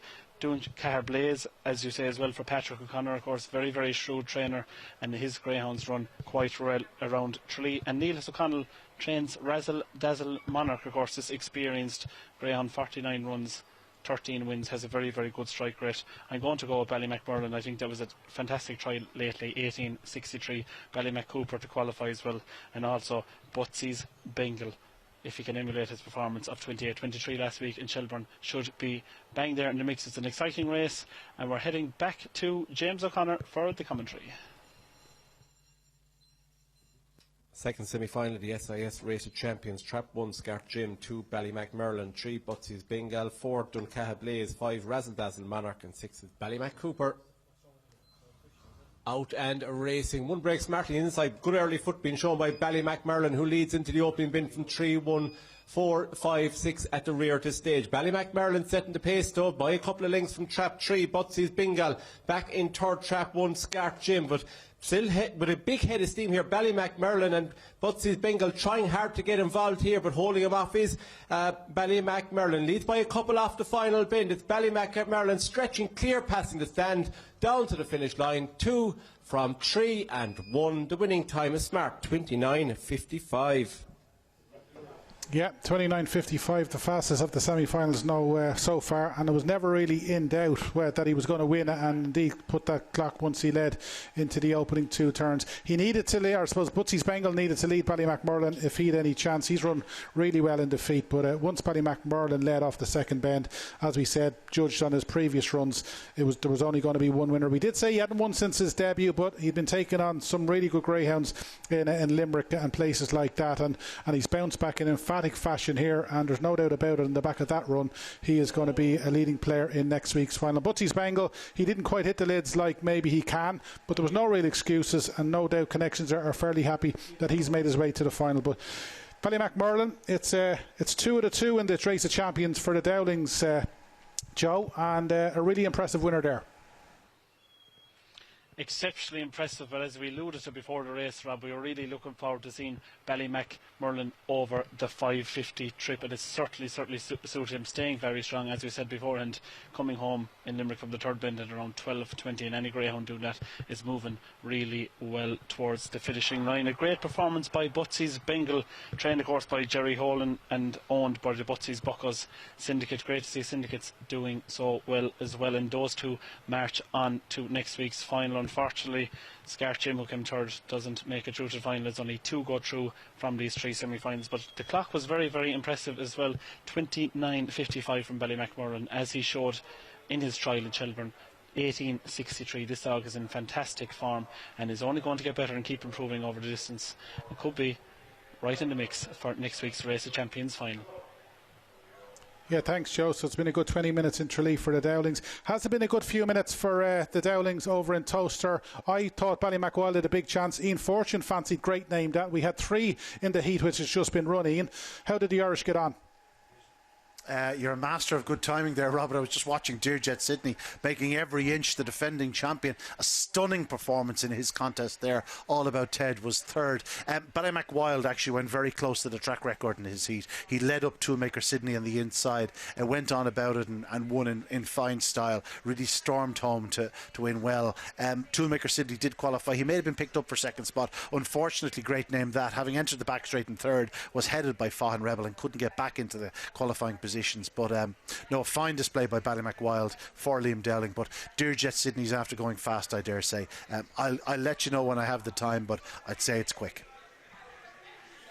Well, meanwhile, here at Shelbourne Park, the runners on parade for this 10th race, and this is the final of the Talking Dogs online TV 525 in one Croker Spirit for Jerry Holian and John Croker, a hugely exciting son of Sklarmy Daddy and Bowley's Ace, ideally housed in the fence and a big player. Next in the blue jacket, Razzle Dazzle Peaky for Neelis O'Connell and the Kildare Kilcolgan Syndicate, son of Makeshift and Razzle Dazzle Prue. 3 is Broadstrand Ryan for Johnny Linehan and the Ryan Drake Syndicate, or Donovan Syndicate. That's the son of Ballymac-Eskin, Droopy's Rihanna. 4 Fastfit Paddy for Declan McDonough, John Quinn and Paul Horrigay, son of Ballymac Vic and Rossmolt Martha. 5 is the Lacazette, owned by Noel Neenan, his son of Patsy Sabbath and Adlaka Charm. And out in 6 is Romeo on Fire, a dog with stunning early speed, owned by David Firmiger, trained by Graham Holland, son of Droopy's Jet and Rushmore Beatrice. It is your 10th race tonight, the final of the Talking Dogs online TV Open 525. They're on the way to Traps.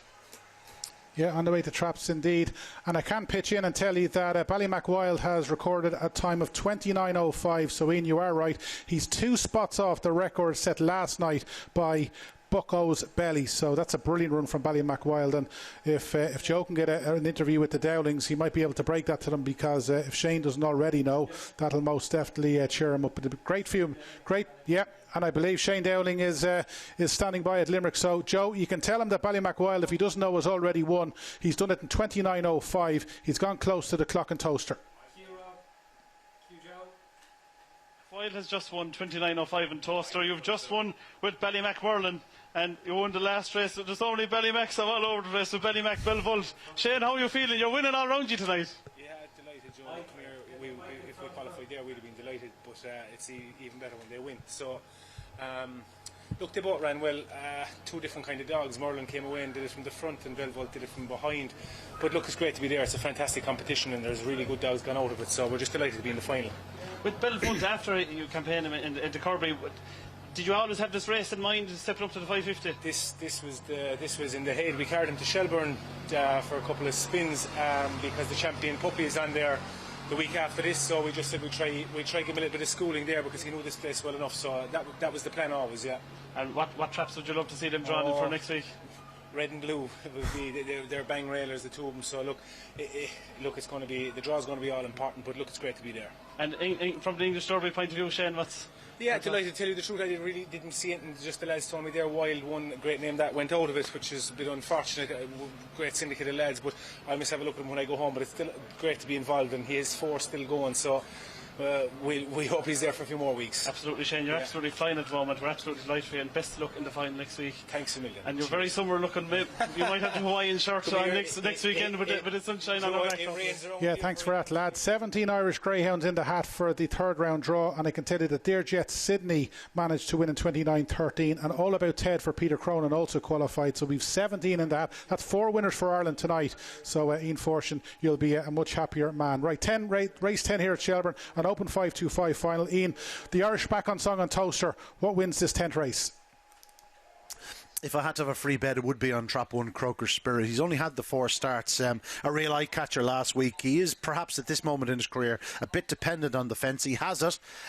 6 Romeo on Fire, I'm sure, is popular in the betting. He has stunning early speed and is a very possible pace setter, but I would be surprised if Croker Spirit doesn't have the overall game to beat him. He's an even money favourite in the ring as we speak. Well, there is the bell. This is your 10th race, the final of the Talking Dogs online TV. In 1, Croaker Spirit, 2, Razzle Dazzle Peaky, 3, Broadstrand Ryan, 4, Fast Fit Paddy, 5 at Lacazette, and 6 is Romeo on Fire. Hair up behind Traps Racing. Good start by 6, Romeo on Fire. In second spot now, 1, Croaker Spirit, challenging the leader and forces his way through. It's Croaker Spirit goes on from in second, 6, Romeo on Fire, 3, Broadstrand Ryan, and 5 at Lacazette come next, but it's out front, and Croaker Spirit has put 3 or 4 lengths in between his rivals. 3, Broadstrand Ryan checks up badly. Romeo on Fire now trying to challenge once again, but Croaker Spirit off the final turn. An exciting youngster leads to the line, wins well from 6, Romeo on Fire, and 5 at Lacazette, 28-29, even with the bump on the corner. A fine display by this bright prospect, Croaker Spirit. Well done to John Croker and Jerry Holian. Yeah, well done to Jerry Holian. He was second down in Tralee, and he's managed to go one better here. Fascinating lineup, and as Ian said, both Croaker Spirit and Romeo on Fire have taken a heavy knock around the opening 2 bends, and credit to both greyhounds for finishing first and second, because it took a fair effort after it. Broadstrand Ryan at this stage, he looked as though he might just be a danger to the leader, but he's just slightly clashed with the rail. He is perfectly fine. He's finished fourth, but that put an end to his chance. But Croaker Spirit, yeah, he rails like a cat. He's got good early. He stays, and to do a time like that, 28-29, after taking a hefty bump, he's a worthy winner, and it's a nice pot to win for Connections, and it's been a good few minutes for Jerry Holian as well, Ian. He's done that well. Yeah, he certainly has done it very well, Robert. Obviously Romeo on Fire in Trap 6 went up fast and they did clash, but the fact that he was able to make up ground on Romeo on Fire into the corner suggests that this fellow has a big future and big early speed, because Romeo on Fire can absolutely rocket to that third bend. I don't know what Broadstrand Ryan did there. He seemed to clip the fence. He's never really run the third and fourth bends in Shelbourne Park with the most fluency. He's almost too tight a railer, but as you can see out front, Croaker Spirit running out a very comfortable winner from 6, Romeo on Fire. A bright future ahead of this fellow. Yeah, bright future indeed ahead of this fellow, and he's nice. He won a nice pot there, and no doubt he'll be running in plenty of big races here at Shelbourne Park in the weeks and months to come. Right, we'll just recap on what's happened here at Shelbourne Park tonight, because there's no sign of greyhounds parading at Tralee as yet. What a night it's been, and of course the highlight of it has been the 2 semi-finals of the Sporting Press Online Edition Irish Oaks. The opening semi-final, it was classed as a match for many between Billy's Diva and Scooby Princess. An awful lot of time when you build up these matches, they never materialise, but what a race we got tonight. Billy's Diva turned off the second bend in front, about 3 lengths clear of Scooby Princess, and she did everything to close her down. In the end, she was beaten by a length and a half or so, but it was one of the great races here at Shelbourne Park in 2021, and Billy's Diva managed to win in a time of 28-14. Scooby Princess finished second, and Ballydoyle Rossa got up in the closing strides to finish third, so she booked her place into next week's final. We thought that was it. We thought that was the race of the night, and maybe the performance of the night, but little did we know, because about 15 minutes later, Front Armani broke the 28-second barrier here at Shelbourne Park. One of the very few females to do it here at headquarters, and she did it in scintillating fashion. We will recap the draw in due course. She beat Susie Sapphire, and Highview Magnum finished third, but it was a performance of the night and one of the performances of the year, and what an Oaks final we've got to look forward to next week. Right, let's get back to Tralee, because the greyhounds are parading, as you can see, for the concluding semi-final of the SAS Race of Champions. No Kalara Icon here, which is a little bit disappointing, so we just have the 5 greyhounds going to traps. First on parade is Tullagoshin for Patrick Ahern and Abbey Field.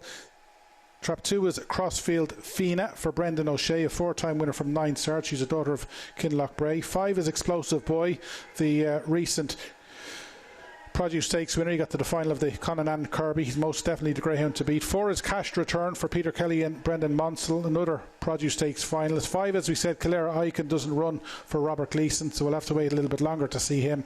And 6 is Realism, who is the only middle seed and might just have a nice draw, especially with no Calera Icon beside him. But our 2 to follow, we had a Calera Icon included, but he doesn't run, so our 2 to follow, no surprise that we're starting with Explosive Boy for Peter Sutcliffe. Hopefully he's up early in Australia and watching in, trained by Patrick Guilfoyle. He's been one of the youngsters of the year so far. He's 11 from 18. He's the Produce Stakes winner. He got to the final of the Connemara Kirby. He was arguably the greyhound of that competition down in Limerick, and if he can hit the lids here, one wonders if he can beat the time set by Ballymacmurlin, 29.55. It's also his first run over 5.50. And the second, maybe the main danger, if there is a danger to Explosive Boy, is Cash Return, trained by Brendan Monsell. Now, he's only won one from 8 starts. As we said, he got to the final of the Produce Stakes. He's recorded really good times down in Clonmel, but the one question mark perhaps is, can he go with Explosive Boy to the Bend? If he can, he's got a chance. If he can't, well, there's probably only going to be one winner. But Joe, we've had 2 mouth-watering semi-finals so far, and if I was to have a bet, I'd say Explosive Boy is probably one of your favourite greyhounds in training. You've loved the saying throughout the Conananny Kirby and the Produce Stakes, and it was great to see him get that maybe deserved win last week. Explosive by name, explosive by nature, we'll say it again. What a fantastic greyhound Explosive Boy has been, and in fairness to Patrick Ilfoyle and all his team, has been wonderfully campaigned and has every right to come down here to challenge for the Race of Champions. 2 runs for 15,000. It's fantastic prize money. He put in a massive performance last week, winning the Produce Stakes, and I don't think there's anyone in the country who would begrudge that victory after the Kirby final. He was, as you alluded to, Rob, 28.08 in the Kirby. He was really the greyhound of the Kirby, but things went away Stone Park Leo on the night. But absolutely Explosive Boy, justifiably 4-9 favourite here. He has the early pace, 15.87. He was going to the third bend in Limerick. Has he had a spin around here is the question. I'm not really sure. He ran last week in the Produce Stakes. It could be his first look at the track, and if he misses the kick, and he did miss the kick once or twice in Limerick, not showing his best break, it could throw it wide open. But Explosive Boy, he's a fantastic greyhound and should ping the lids and should be game over. Ball burst. Trap 1 for the Hearns of Abbeyfield. Very, very shrewd handlers of greyhounds. Tullig Goshen was impressive here in the Lee Strand. Crossfield Fianna, of course, for Brendan O'Shea, another very shrewd handler. 28.42 victory in Shelbourne could see him go close. Coming home in about 12.05.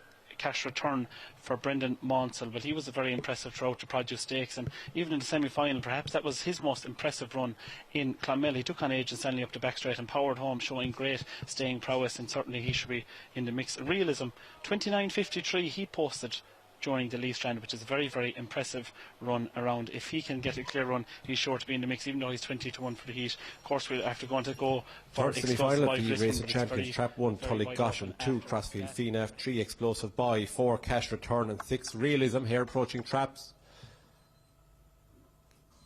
Out and a racing 3 makes an explosive start. That's Explosive Boy, leads to a couple down to the bend from 2, 4, 1 and 6. 1 gets in a bit of a tangle at 4 out the back, but up front Explosive Boy is setting a relentless pace here down the back straight, extending 5 to 6 lengths going into the third bend from Trap 2, Crossfield Fianna, who's been put under pressure now by Tullig Goshen. But up front Explosive Boy is ripping it up here in Tralee this evening off the final bend. Explosive Boy up the home straight down to the finishing line. Very, very impressive. 3 from 2, 6 and 1.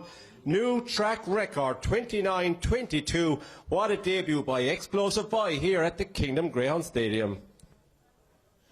What a night it's been on Talking Dogs TV. Front Romani breaks 28 seconds at Shelbourne Park, and Explosive Boy just breaks the track record in Tralee. History on Talking Dogs TV, and that was worth watching. We'll watch it again. In fairness to James, he said it halfway down the back that he was ripping it up, and he ripped it up from trap rise. Look at that. He's come out just under the traps, and he's left his opposition to dead around the opening 2 bends. And at this stage, we knew he wouldn't be caught. We knew he was going to be winning a long way. At this stage, we're all thinking, right, what time is this lad going to do? But look at him here. He's absolutely flying, ripping it up, as James said. The further he goes, the faster he's going. And the fact that this lad has seen out the 550 as well as he does, that leaves so many options, or opens so many doors from. Look, the further he's going clear, the further he's won. He must have won 8 lengths, and he's put a good field to bed in fairly emphatic fashion. Joe, 29.22. For anyone who wasn't a fan or familiar with Explosive Boy 3 minutes ago, they know all about him now. I am absolutely shaking here. What a run that was. Oh my God, Explosive Boy name, explosive by nature. And he's been a very, very busy greyhound this year. Went straight from the Kirby into the Produce Stakes. I mean, he ran like a dog that was as fresh as a daisy, even after his performance last week. He is some greyhound, and as you say, staying like that opens so many avenues to Explosive Boy. We asked Patrick Ilfoy last week after his victory in the Produce Stakes, did he think he'd stay? He was happy enough that he would, and my God, he really proved himself right. The real point to note here is the previous track record holder in Tralee was none other than Explosive Boy's sire. Good news, he held a track record up to tonight, which was 29.34. And his son, Explosive Boy, has just smashed it here in Tralee, 29.22.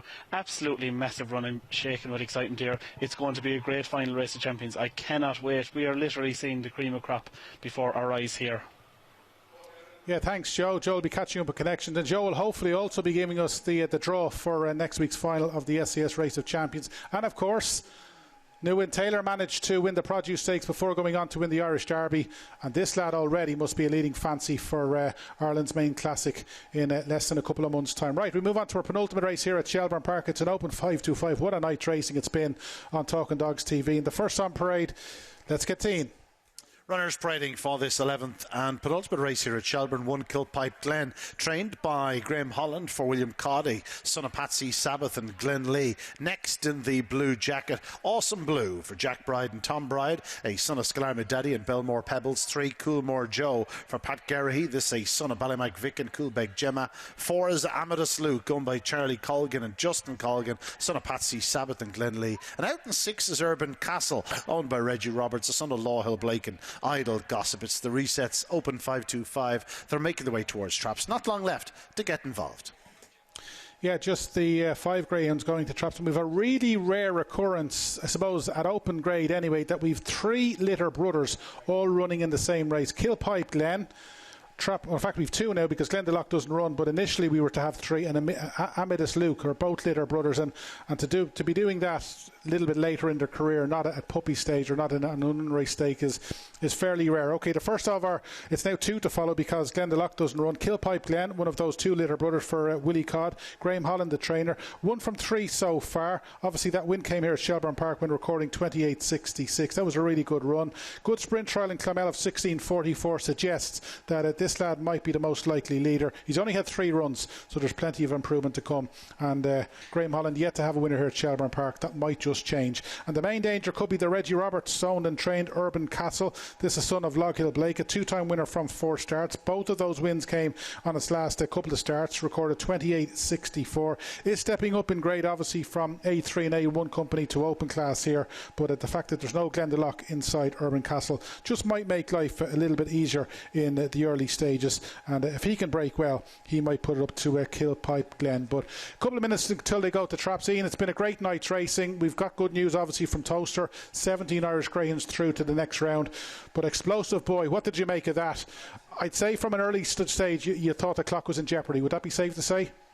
Well, I wasn't sure about the clock. I did think he'd win, and he looked very comfortable over the 550-yard trip. Could be the making of him, the longer run to the corner, because he has such brilliant early speed. I said it about Good Cody last week, and I'm going to say it about Explosive Boy this week. Very similar in racing style and the way he goes about it to Newin Taylor, and we know exactly what he achieved last year, of course. And he's certainly a very, very fast greyhound, Explosive Boy, and by all accounts, as you said, he could be a leading fancy come Derby time. This Explosive Boy has stunning early speed. He's just a professional tracker, and he certainly is the right man at the helm, Pat Guilfoyle. If he does win this competition next week, just don't be surprised if he gives the dog a bit of a break with the big targets in sight perhaps later in the year, come August, September time, because that's the type of quality you're talking about with Explosive Boy. Very, very special greyhound, and one that we'll be seeing plenty of, as I've said, around August and September time here at Shelbourne Park, given the ground conditions and the way the track has been running in recent years. I can't see any problem with Explosive Boy getting the 550-yard trip here at Shelbourne Park, and well, that's half the battle. And when you can go to the corner like he can, it makes you a very, very potent performer.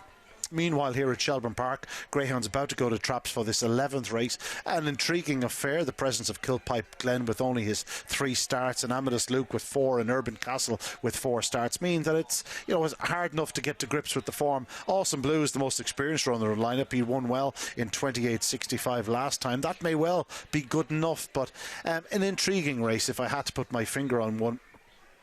I'd do all my best to avoid doing so, but if I did have to put my finger on one, maybe Urban Castle's well housed on the outside. But I did like the way Awesome Blue ran last week from trap 2. Now, as you can see, they're in traps. This is the penultimate race on our card. Just the one more after this.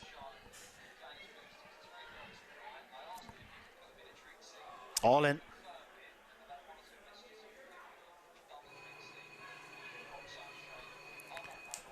And there is the bell. The runners now in traps for this 11th race. In 1, Kilpipe Glen. 2, Awesome Blue. 3, Coolbeg Joe. 4, Amadeus Luke. And 6 is Urban Castle. The hare coming up behind traps. Racing, good start by trap 2 up the inside, Awesome Blue, and 6, Urban Castle. It's Urban Castle on the outside of Awesome Blue. Back in third, you have 1, Kilpipe Glen, but 6, Urban Castle leads round. Awesome Blue forced to check up. 1, Kilpipe Glen on their heels on the third spot into that third bend, and 2, Awesome Blue strikes the front from 6, Urban Castle, who comes back for more. 1, Kilpipe Glen, still a strong challenger. 4, Amadeus Luke arrives from the back. Out front, it's 2, Awesome Blue swings wide, but leads to the line. Will score. Tight for second. 4, Amadeus Luke may have just got there from 1, Kilpipe Glen. The winning time 28.73. Yeah, 28.73 the winning time. It might have been only a 5-dog affair, but it was a really good race. And as we see from Trap Rise, Awesome Blue got a flyer for Jack Bride, and that gave him a big chance. But Urban Castle led around the opening 2 bends, as we said he might do, given that he was in Trap 6. And in fairness to Awesome Blue, he's had to check just coming off the second bend, but it hasn't put him off. And this is when he makes his winning challenge into the third bend. He splits Kilpipe Blue and Urban Castle to take it up at the third bend. And really, he never looked in danger from this stage. Kilpipe Blue has gone down fighting, and 4, Amadeus Luke has stayed on from the back, but Awesome Blue, he was fairly awesome the way that he managed to pick it up at the third bend after checking at the second bend, and that's win number 9 from 31 starts. Fair play to Awesome Blue. Right, let's get back to Tralee, because let's hear what Pat Guilfoyle has to say after Awesome Blue, not Awesome Blue, after his awesome explosive ploy broke the track record in the third semi-final. But Pat, almost 4 years to the day, you trained Good News in the Race of Champions. Clock 29.36, smashed the track record. You've just done it again with a son of Good News. Explosive Boy, how do you feel?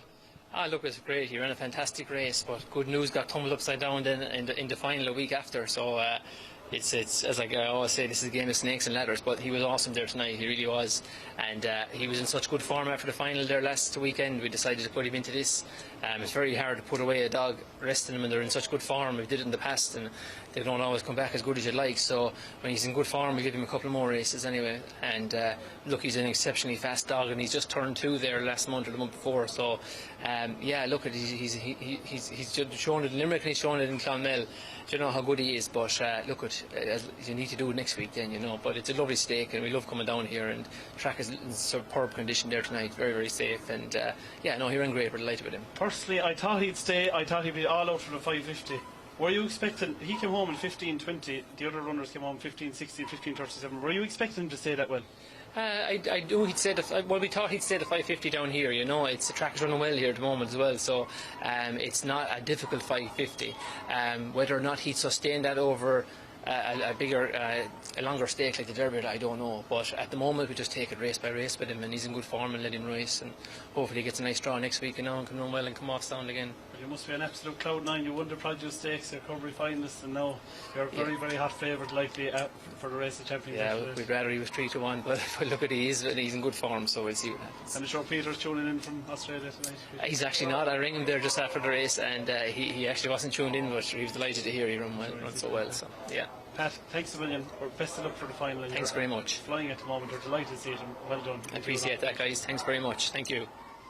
Yeah, well done to Pat, and no doubt Peter is tuning in from Australia watching Talking Dogs TV. Peter, well done, and no doubt you'll be tuning in next week. Right, Greyhounds are coming on parade for the next in Tralee. It's our penultimate race. It's an A1 525, the Talking Dogs podcast 525. And remember, if you're getting involved in any of the last 3 races on Talking Dogs TV, we've got 2 from Tralee and the last race from Shelbourne. Remember, the Bark and Buzz app is there, and remember, some of the forecasts and trios have been paying really good. The last trio here in Shelbourne Park, I'm just looking, paid $151.90. That was for just a 5 greyhound race, so it just shows you you can really win big for small stakes. Okay, as you can see, it's race 11 here at Tralee. The last of the greyhounds who've gone on parade is Cashin Dolphin, so we'll get our 3 to follow and hopefully try and strike with a winning trio in this 11th race. First up, we're going to concentrate on is Trap 1. That's Stardust Sydney for James Enright, trained by Patrick O'Connor. She's a daughter of Droopy Sydney. She's a 2-time winner from 8 starts. Very good run at Shelbourne in early May when she clocked 28.87. The draw has been kind,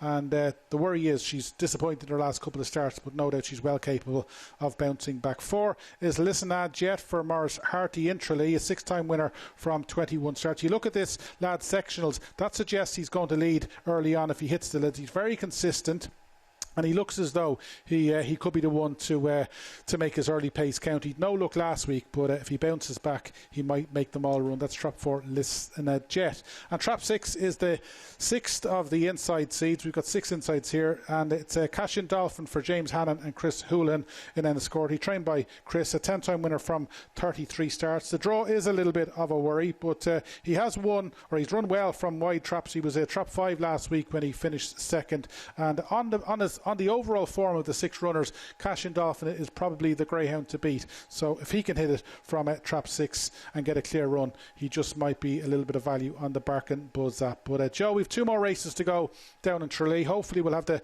trap draw for the Race of Champions final before we sign off. But this A1525, what do you like?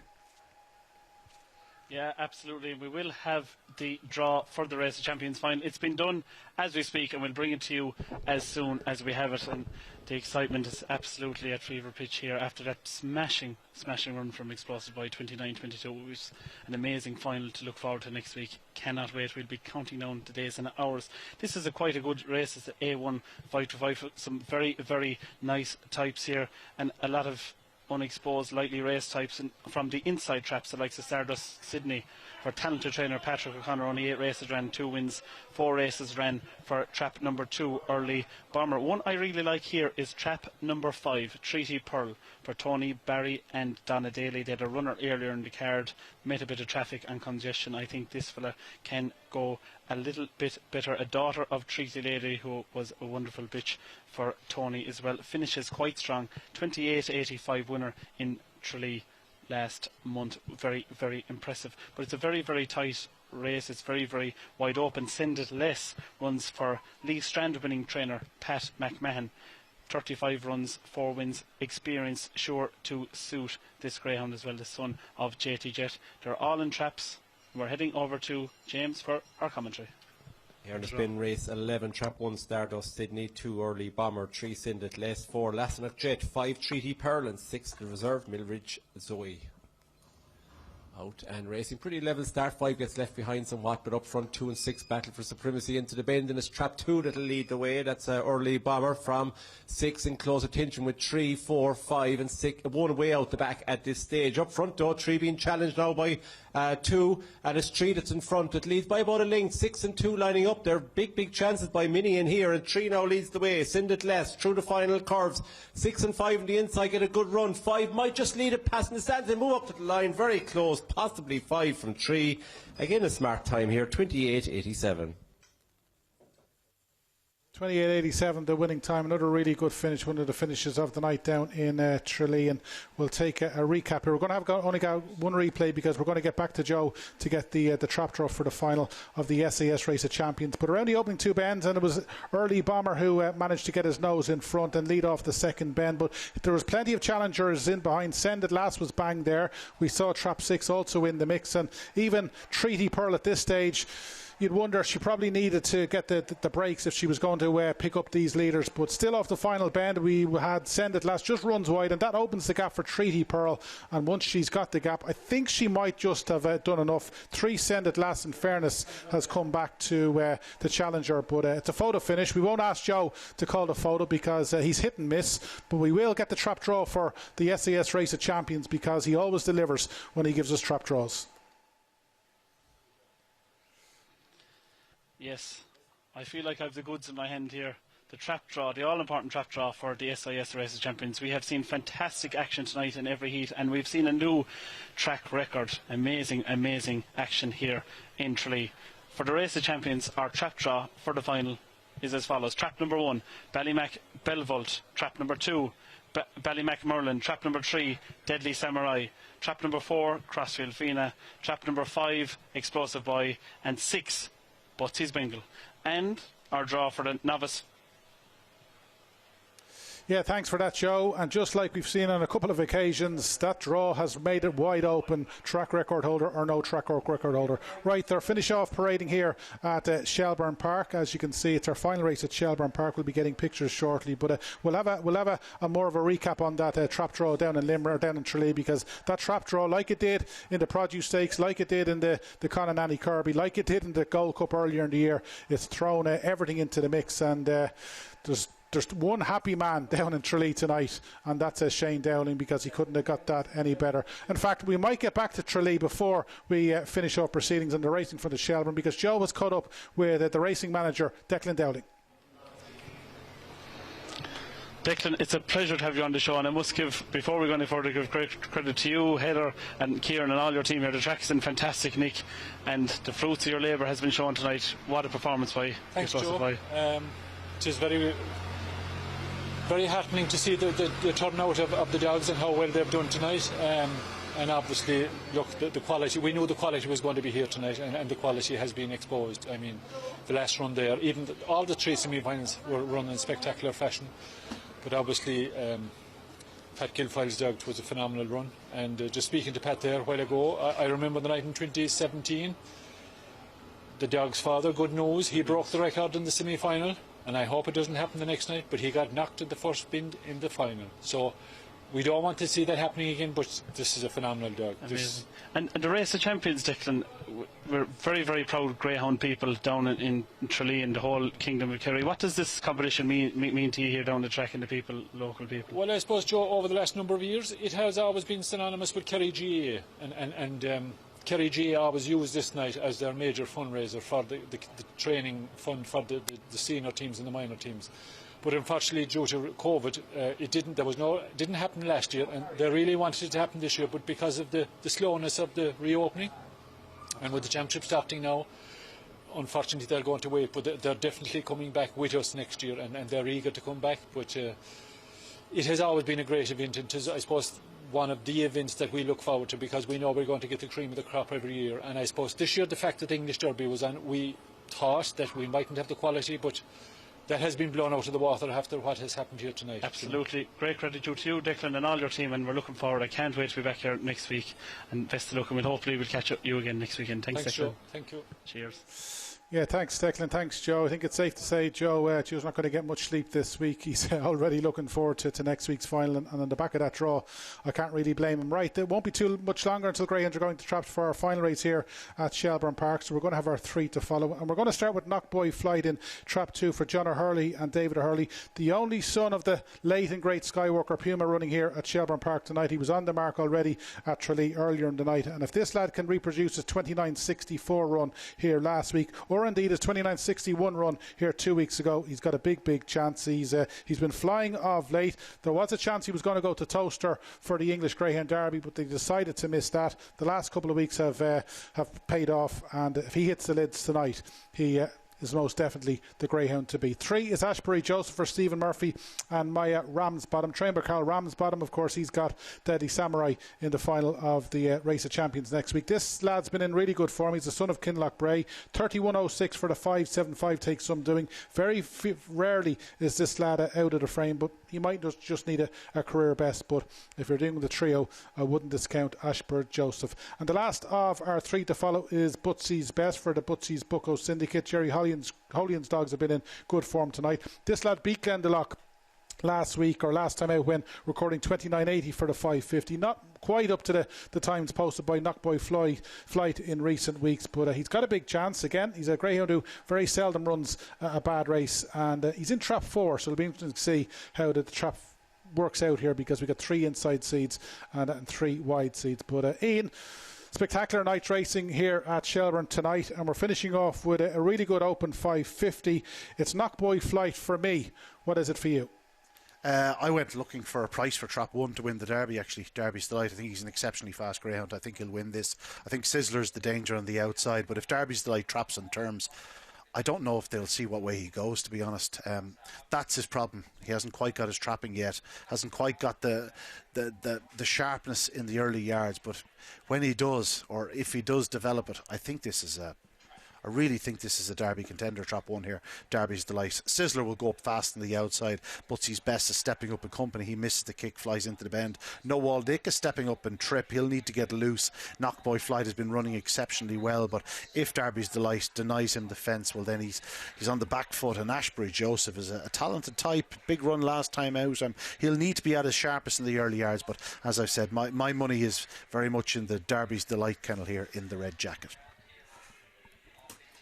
And so all in traps now for the finale here at Shelbourne Park. In 1, Derby's Delight, 2, Knockboy Flight, 3, Ashbury Joseph, 4, Butsy's Best, 5, No All Nick, and 6 is Sizzler the Hare. Coming up behind traps now for this 12th race. And racing, good start by 5 on the outside. No All Nick now, 6 Sizzler showing his early dash to lead on the bend. It is trap 6 Sizzler from 5 No All Nick. Then comes 4 Butsy's Best, 1 Derby's Delight, and 2 Knockboy Flight and Bother. So too is Ashbury Joseph, but out front, and it's 5 No All Nick, but now Sizzler showing big pace to challenge in second spot. 4 is third Butsy's Best, but out front, and it is 5 No All Nick that leads onto the final bend. 1 Derby's Delight is absolutely motoring. Sizzler coming back at him, but to the line. Derby's Delight gets there from 6 Sizzler. The winning time 29.72. He didn't show the early speed, but he showed massive pace from the second bend. Derby's Delight and Sizzler. It's tight, but I think it's the top that won it.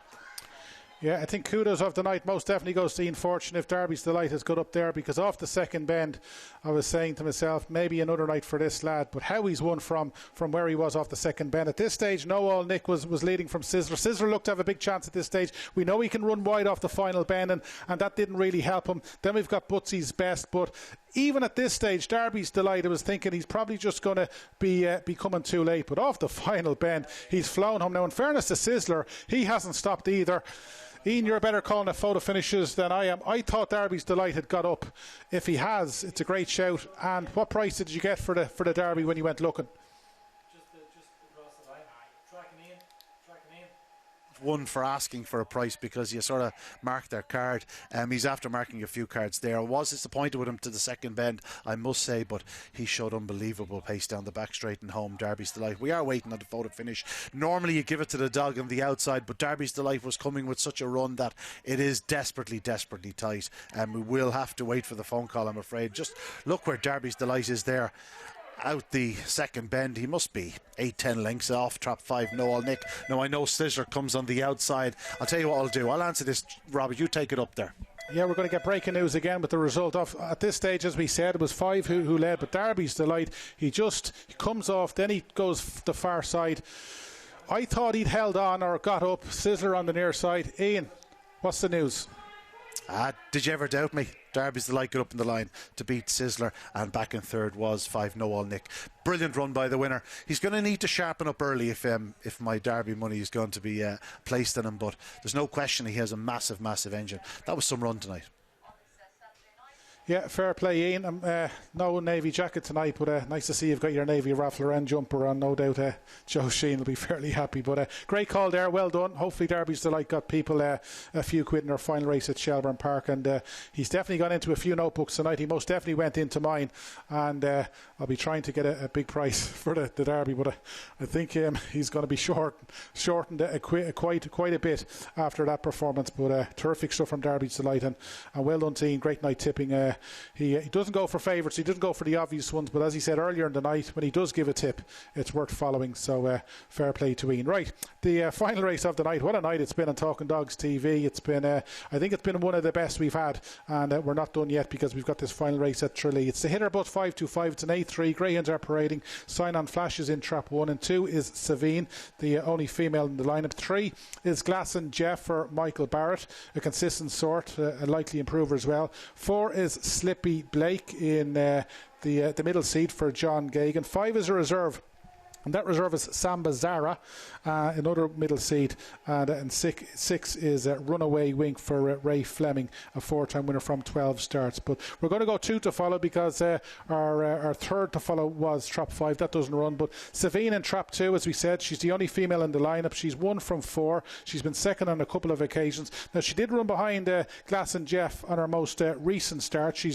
doesn't have an awful lot to make up. She only has half a length, and if she can improve a little bit from that recent run, she might have a big chance. And the other one to follow, of course, is Glass and Jeff. Now, he led Savine in the early stages last week. Savine took it up, and then he came back to beat Savine. So he's obviously a fairly courageous character.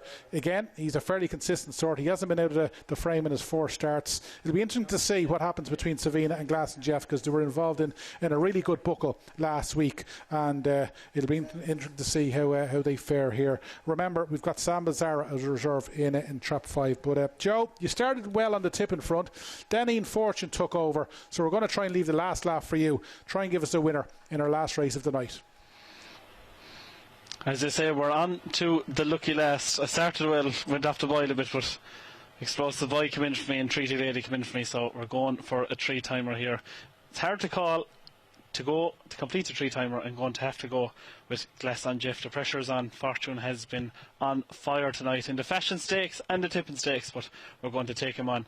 Trap number 3 here for Michael Barrett of Fiona and West Limerick. Was very, very impressive last week. I watched the replay a few times of his win recently, and he showed massive heart and determination after leading, as you said, Rob, leading, being challenged, led, and came back. Showed great determination. I'd love to see that characteristic in the Greyhound, so that's why I'm going for him. It's a very, very wide open race, though, and it's testament to the grading here in Tralee. So many close finishes, and they're all young, unexposed types which have been put in together, and it's fantastic to see that grading sign on flash for talented trailer Anthony Slattery. Led up almost every bar the line on its most recent start in late May, clocking 29.26. Savine, of course, another lightly raced type, only 4 races, but has been in the frame 3 out of those 4. 29.29 it has clocked, and a 29.36 Tralee victory as well, to its credit. Runaway Wink from the Trap number 6, the wide runner. 12 starts, 4 wins, 33% strike rate. Very, very impressive. Only May 19, so is quite young, and certainly is open to improvement. Has 28.55 done for the 500 yards here a number of weeks ago. Slippy Blake runs for John Gagan of Athe. All these Slippy Greyhounds are very, very well handled and cared for by the Gagans. They're very, very shrewd connections of Greyhounds, sure to be there or thereabouts. Very well bred as well, a son of Droopy's Achieve, but they're in traps, and we're going with trap number 3, Glass on Jeff, for the win to sign off on what has been an absolutely tremendous night here in Tralee. Heading over to James for the commentary. There's the bell for the finale. Trap 1, Sign on Flash. 2, Savine. 3, a Glass on Jeff. 4, Slippy Blake. 5, the reserve, Samba Zara. 6, Runaway Wink. Out and racing, it's the outside runners 5 and 6 that show in front. 4 showing good early foot, though, may well lead at the bend and does. It's 4 from 2, 5, 6, 1 and 3 scrapping it out of the back, but leading the way is Slippy Blake by a couple of lengths now from Savine. Bit of a gap back to the reserve, that's Samba Zara in third. The front 2 look to have it between them at this stage. Slippy Blake leading the way. Savine will need to start making an impression now on the leader as they come off the final bend. Trap 4 still holds that healthy advantage up to the line. 4 takes it from 2, close for third. 5 shades that one, winning time 29.01.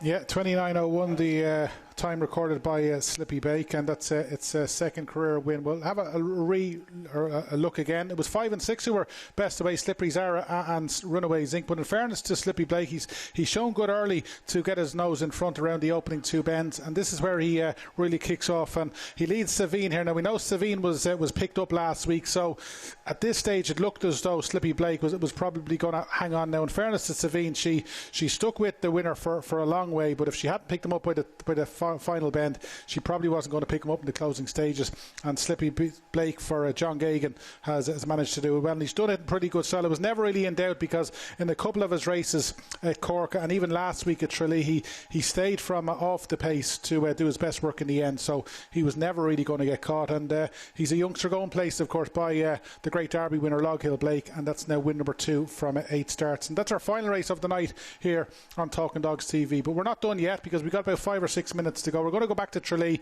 because we got the draw obviously for the SAS Race of Champions from Joe. We're going to get Joe's thoughts on what that draw has given us to look forward to next week, and maybe a prediction. And Joe has also got the draw for the unraced final, when we saw plenty of youngsters in action a little bit earlier. So Joe, you might give us that first.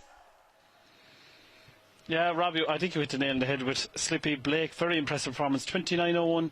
And Slippy Blake's granddam was Droopy Start, who bred, of course, the Kirby winner, Droopy's Roddick, a number of years ago. Fantastic breeding, a July 19 whelp, and a massive career to look forward to with Slippy Blake. Now, as you said, we had the draw for the SIS Race of Champions. On to the novice final. We have the draw for that as well. Trap number 1, Celine Amelia. Trap number 2, Slippy Hazel. Trap number 3, side winner Bobsleigh Dream is in trap number 4. Connemara was so impressive tonight, is in trap 5, and Mohan Sachs for Cormac Devon is in trap number 6, and that is the lineup for our novice final. 2 cracking finals to look forward to next week. I cannot wait for both of them. Even the novice, look, what a performance by Connemara tonight. But our main attraction, the star of the show, Explosive Boy, track record broken, smashed tonight, 29.22, 4 years ago, almost to the day. His sire, Good News, broke the track record here in Tralee for the trainer in the semi-final of the Race of Champions. Trap 5, Explosive Boy, I'm not too sure connections are going to be over the moon about that draw. It's very hard trap to get to the front from. I'm sure that Patrick Ilfile was looking for an inside draw. We asked Shane Dowling after the interview what traps would he like for his 2 charges, and he said the red and the blue jacket of trap 1 and 2, and that dream has come true. Ballymac Belvon to 1 and Ballymac Whirling 2. It's going to be very wide open final. It all depends if Explosive Boy in his break. If he repeats his break next week, it should be lights out, game over. But it's a cracking final to look forward to. Cannot wait. Yeah, thanks a million, Joe. And Joe will be our man on track in Tralee next week for Talking Dogs TV, when the main event will be the SAS Race of Champions final. Right, we're going to bring in Ian Fortune as we wrap up tonight. Ian, I don't really know where to start. 4 winners for Ireland in Toaster. Fronter Manny breaking 28 seconds here at Shelbourne. Billy's Diva beating Scooby Princess in an absolute classic. Or Explosive Boy breaking the track record in Tralee. I'll let you start. What was the highlight of the night? Getting the last 3 open Shelbourne Park about 4 times. Listen, I'm here at Shelbourne Park, and I'm after witnessing Front of Manny winning and Billy's Diva winning. They were 2 sensational performances. Explosive Boy was brilliant.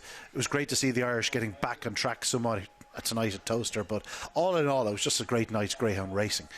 Look forward to seeing Explosive Boy here at Shelbourne Park in the future, because he's limited experience here. It'd be great to see him over the 550-yard trip in the future. He is certainly a dog that could play a part in the Derby, but again, we're going to bring it back to the bitches tonight. Front of Manny and Billy's Diva, followed home by 3 or 4 very talented trackers. All of a sudden we've got an absolutely brilliant Oaks final to look forward to next week, and the draw has worked out very well for the vast majority of the runners. Front of Manny will wear the stripes. Susie Saffer will wear the red, where she can't really cause any harm because she'll stay tight to the fence. We saw her running so well in the red jacket in the Puppy Oaks. And of course Billy's Diva, well, no excuses for her from trap 2. She's won so often from the blue jacket, and if she does hit the lids, she'll be very hard to beat again, have no doubt about that. It could be one of the great Oaks finals. It's one race that I'm really looking forward to in the coming 7 days. Yeah, you're going to be in the best position. Right, let's get an early prediction. I know it's 7 days away, and I know you're trying to work out what might happen in that. Is there any chance that there might be early scrimmaging between Billy's Diva and Susie Safar? Is there any chance they might hold each other up? I don't think so. I think Susie Safar will stay tight to the fence. Billy's Diva has never been afraid to move to the middle if she has to. If Susie Safar is tight to the fence, Billy's Diva will certainly edge off slightly herself, and she'll look to mount her challenge. If Susie Safar gets the start, if Billy's Diva takes a flyer and gets across Susie Safar, well then all of a sudden, it's a different scenario. But I think Billy's Diva would challenge off the second bend on the outside of Susie Sapphire. Can't see them clashing. A lot depends on where Scooby Princess and Front of Manny turn. Scooby Princess might struggle to turn as close as she did tonight. Front of Manny could be the same scenario. She might struggle to turn as close as she did tonight, but certainly an intriguing find to look forward to. Okay, and to finish off, what will be favourite and what wins? I don't really know what will be favoured. If I had to make a favourite, it would be Billy's Diva. They may well make Front of Manny a marginal favourite, but I can promise you there won't be much in it between the two of them. You'll have then Susie Sapphire and Scooby Princess next, and the other pair, despite their qualities, will be big prices. Yep, thanks for that, Ian. Hopefully Ian's in red hot form like he was tonight, and you'll see all of that next week. What a show we've got next week. Barry Cole's going to be in the hot seat, and I'll be watching from afar. But next week on Talking Dogs TV, this is what we've got lined up. Arguably one of the greatest Oaks finals potentially on the cards here at Shelbourne Park. That'll be the centre of attention. We'll be going to Tralee, where Joe Sheahan will be the man on track for the final of the SAS Race of Champions. For the first time ever on Talking Dogs TV, we saw a track record broken tonight by Explosive Boy, and we'll have superb supporting cards right throughout the night. And it was a great night for Ireland in Toaster. 4 winners. We've got 17 greyhounds now in the hat for the third round of the English Greyhound Derby. But next week we'll be here, and let's hope you'll be watching. We'll see you then.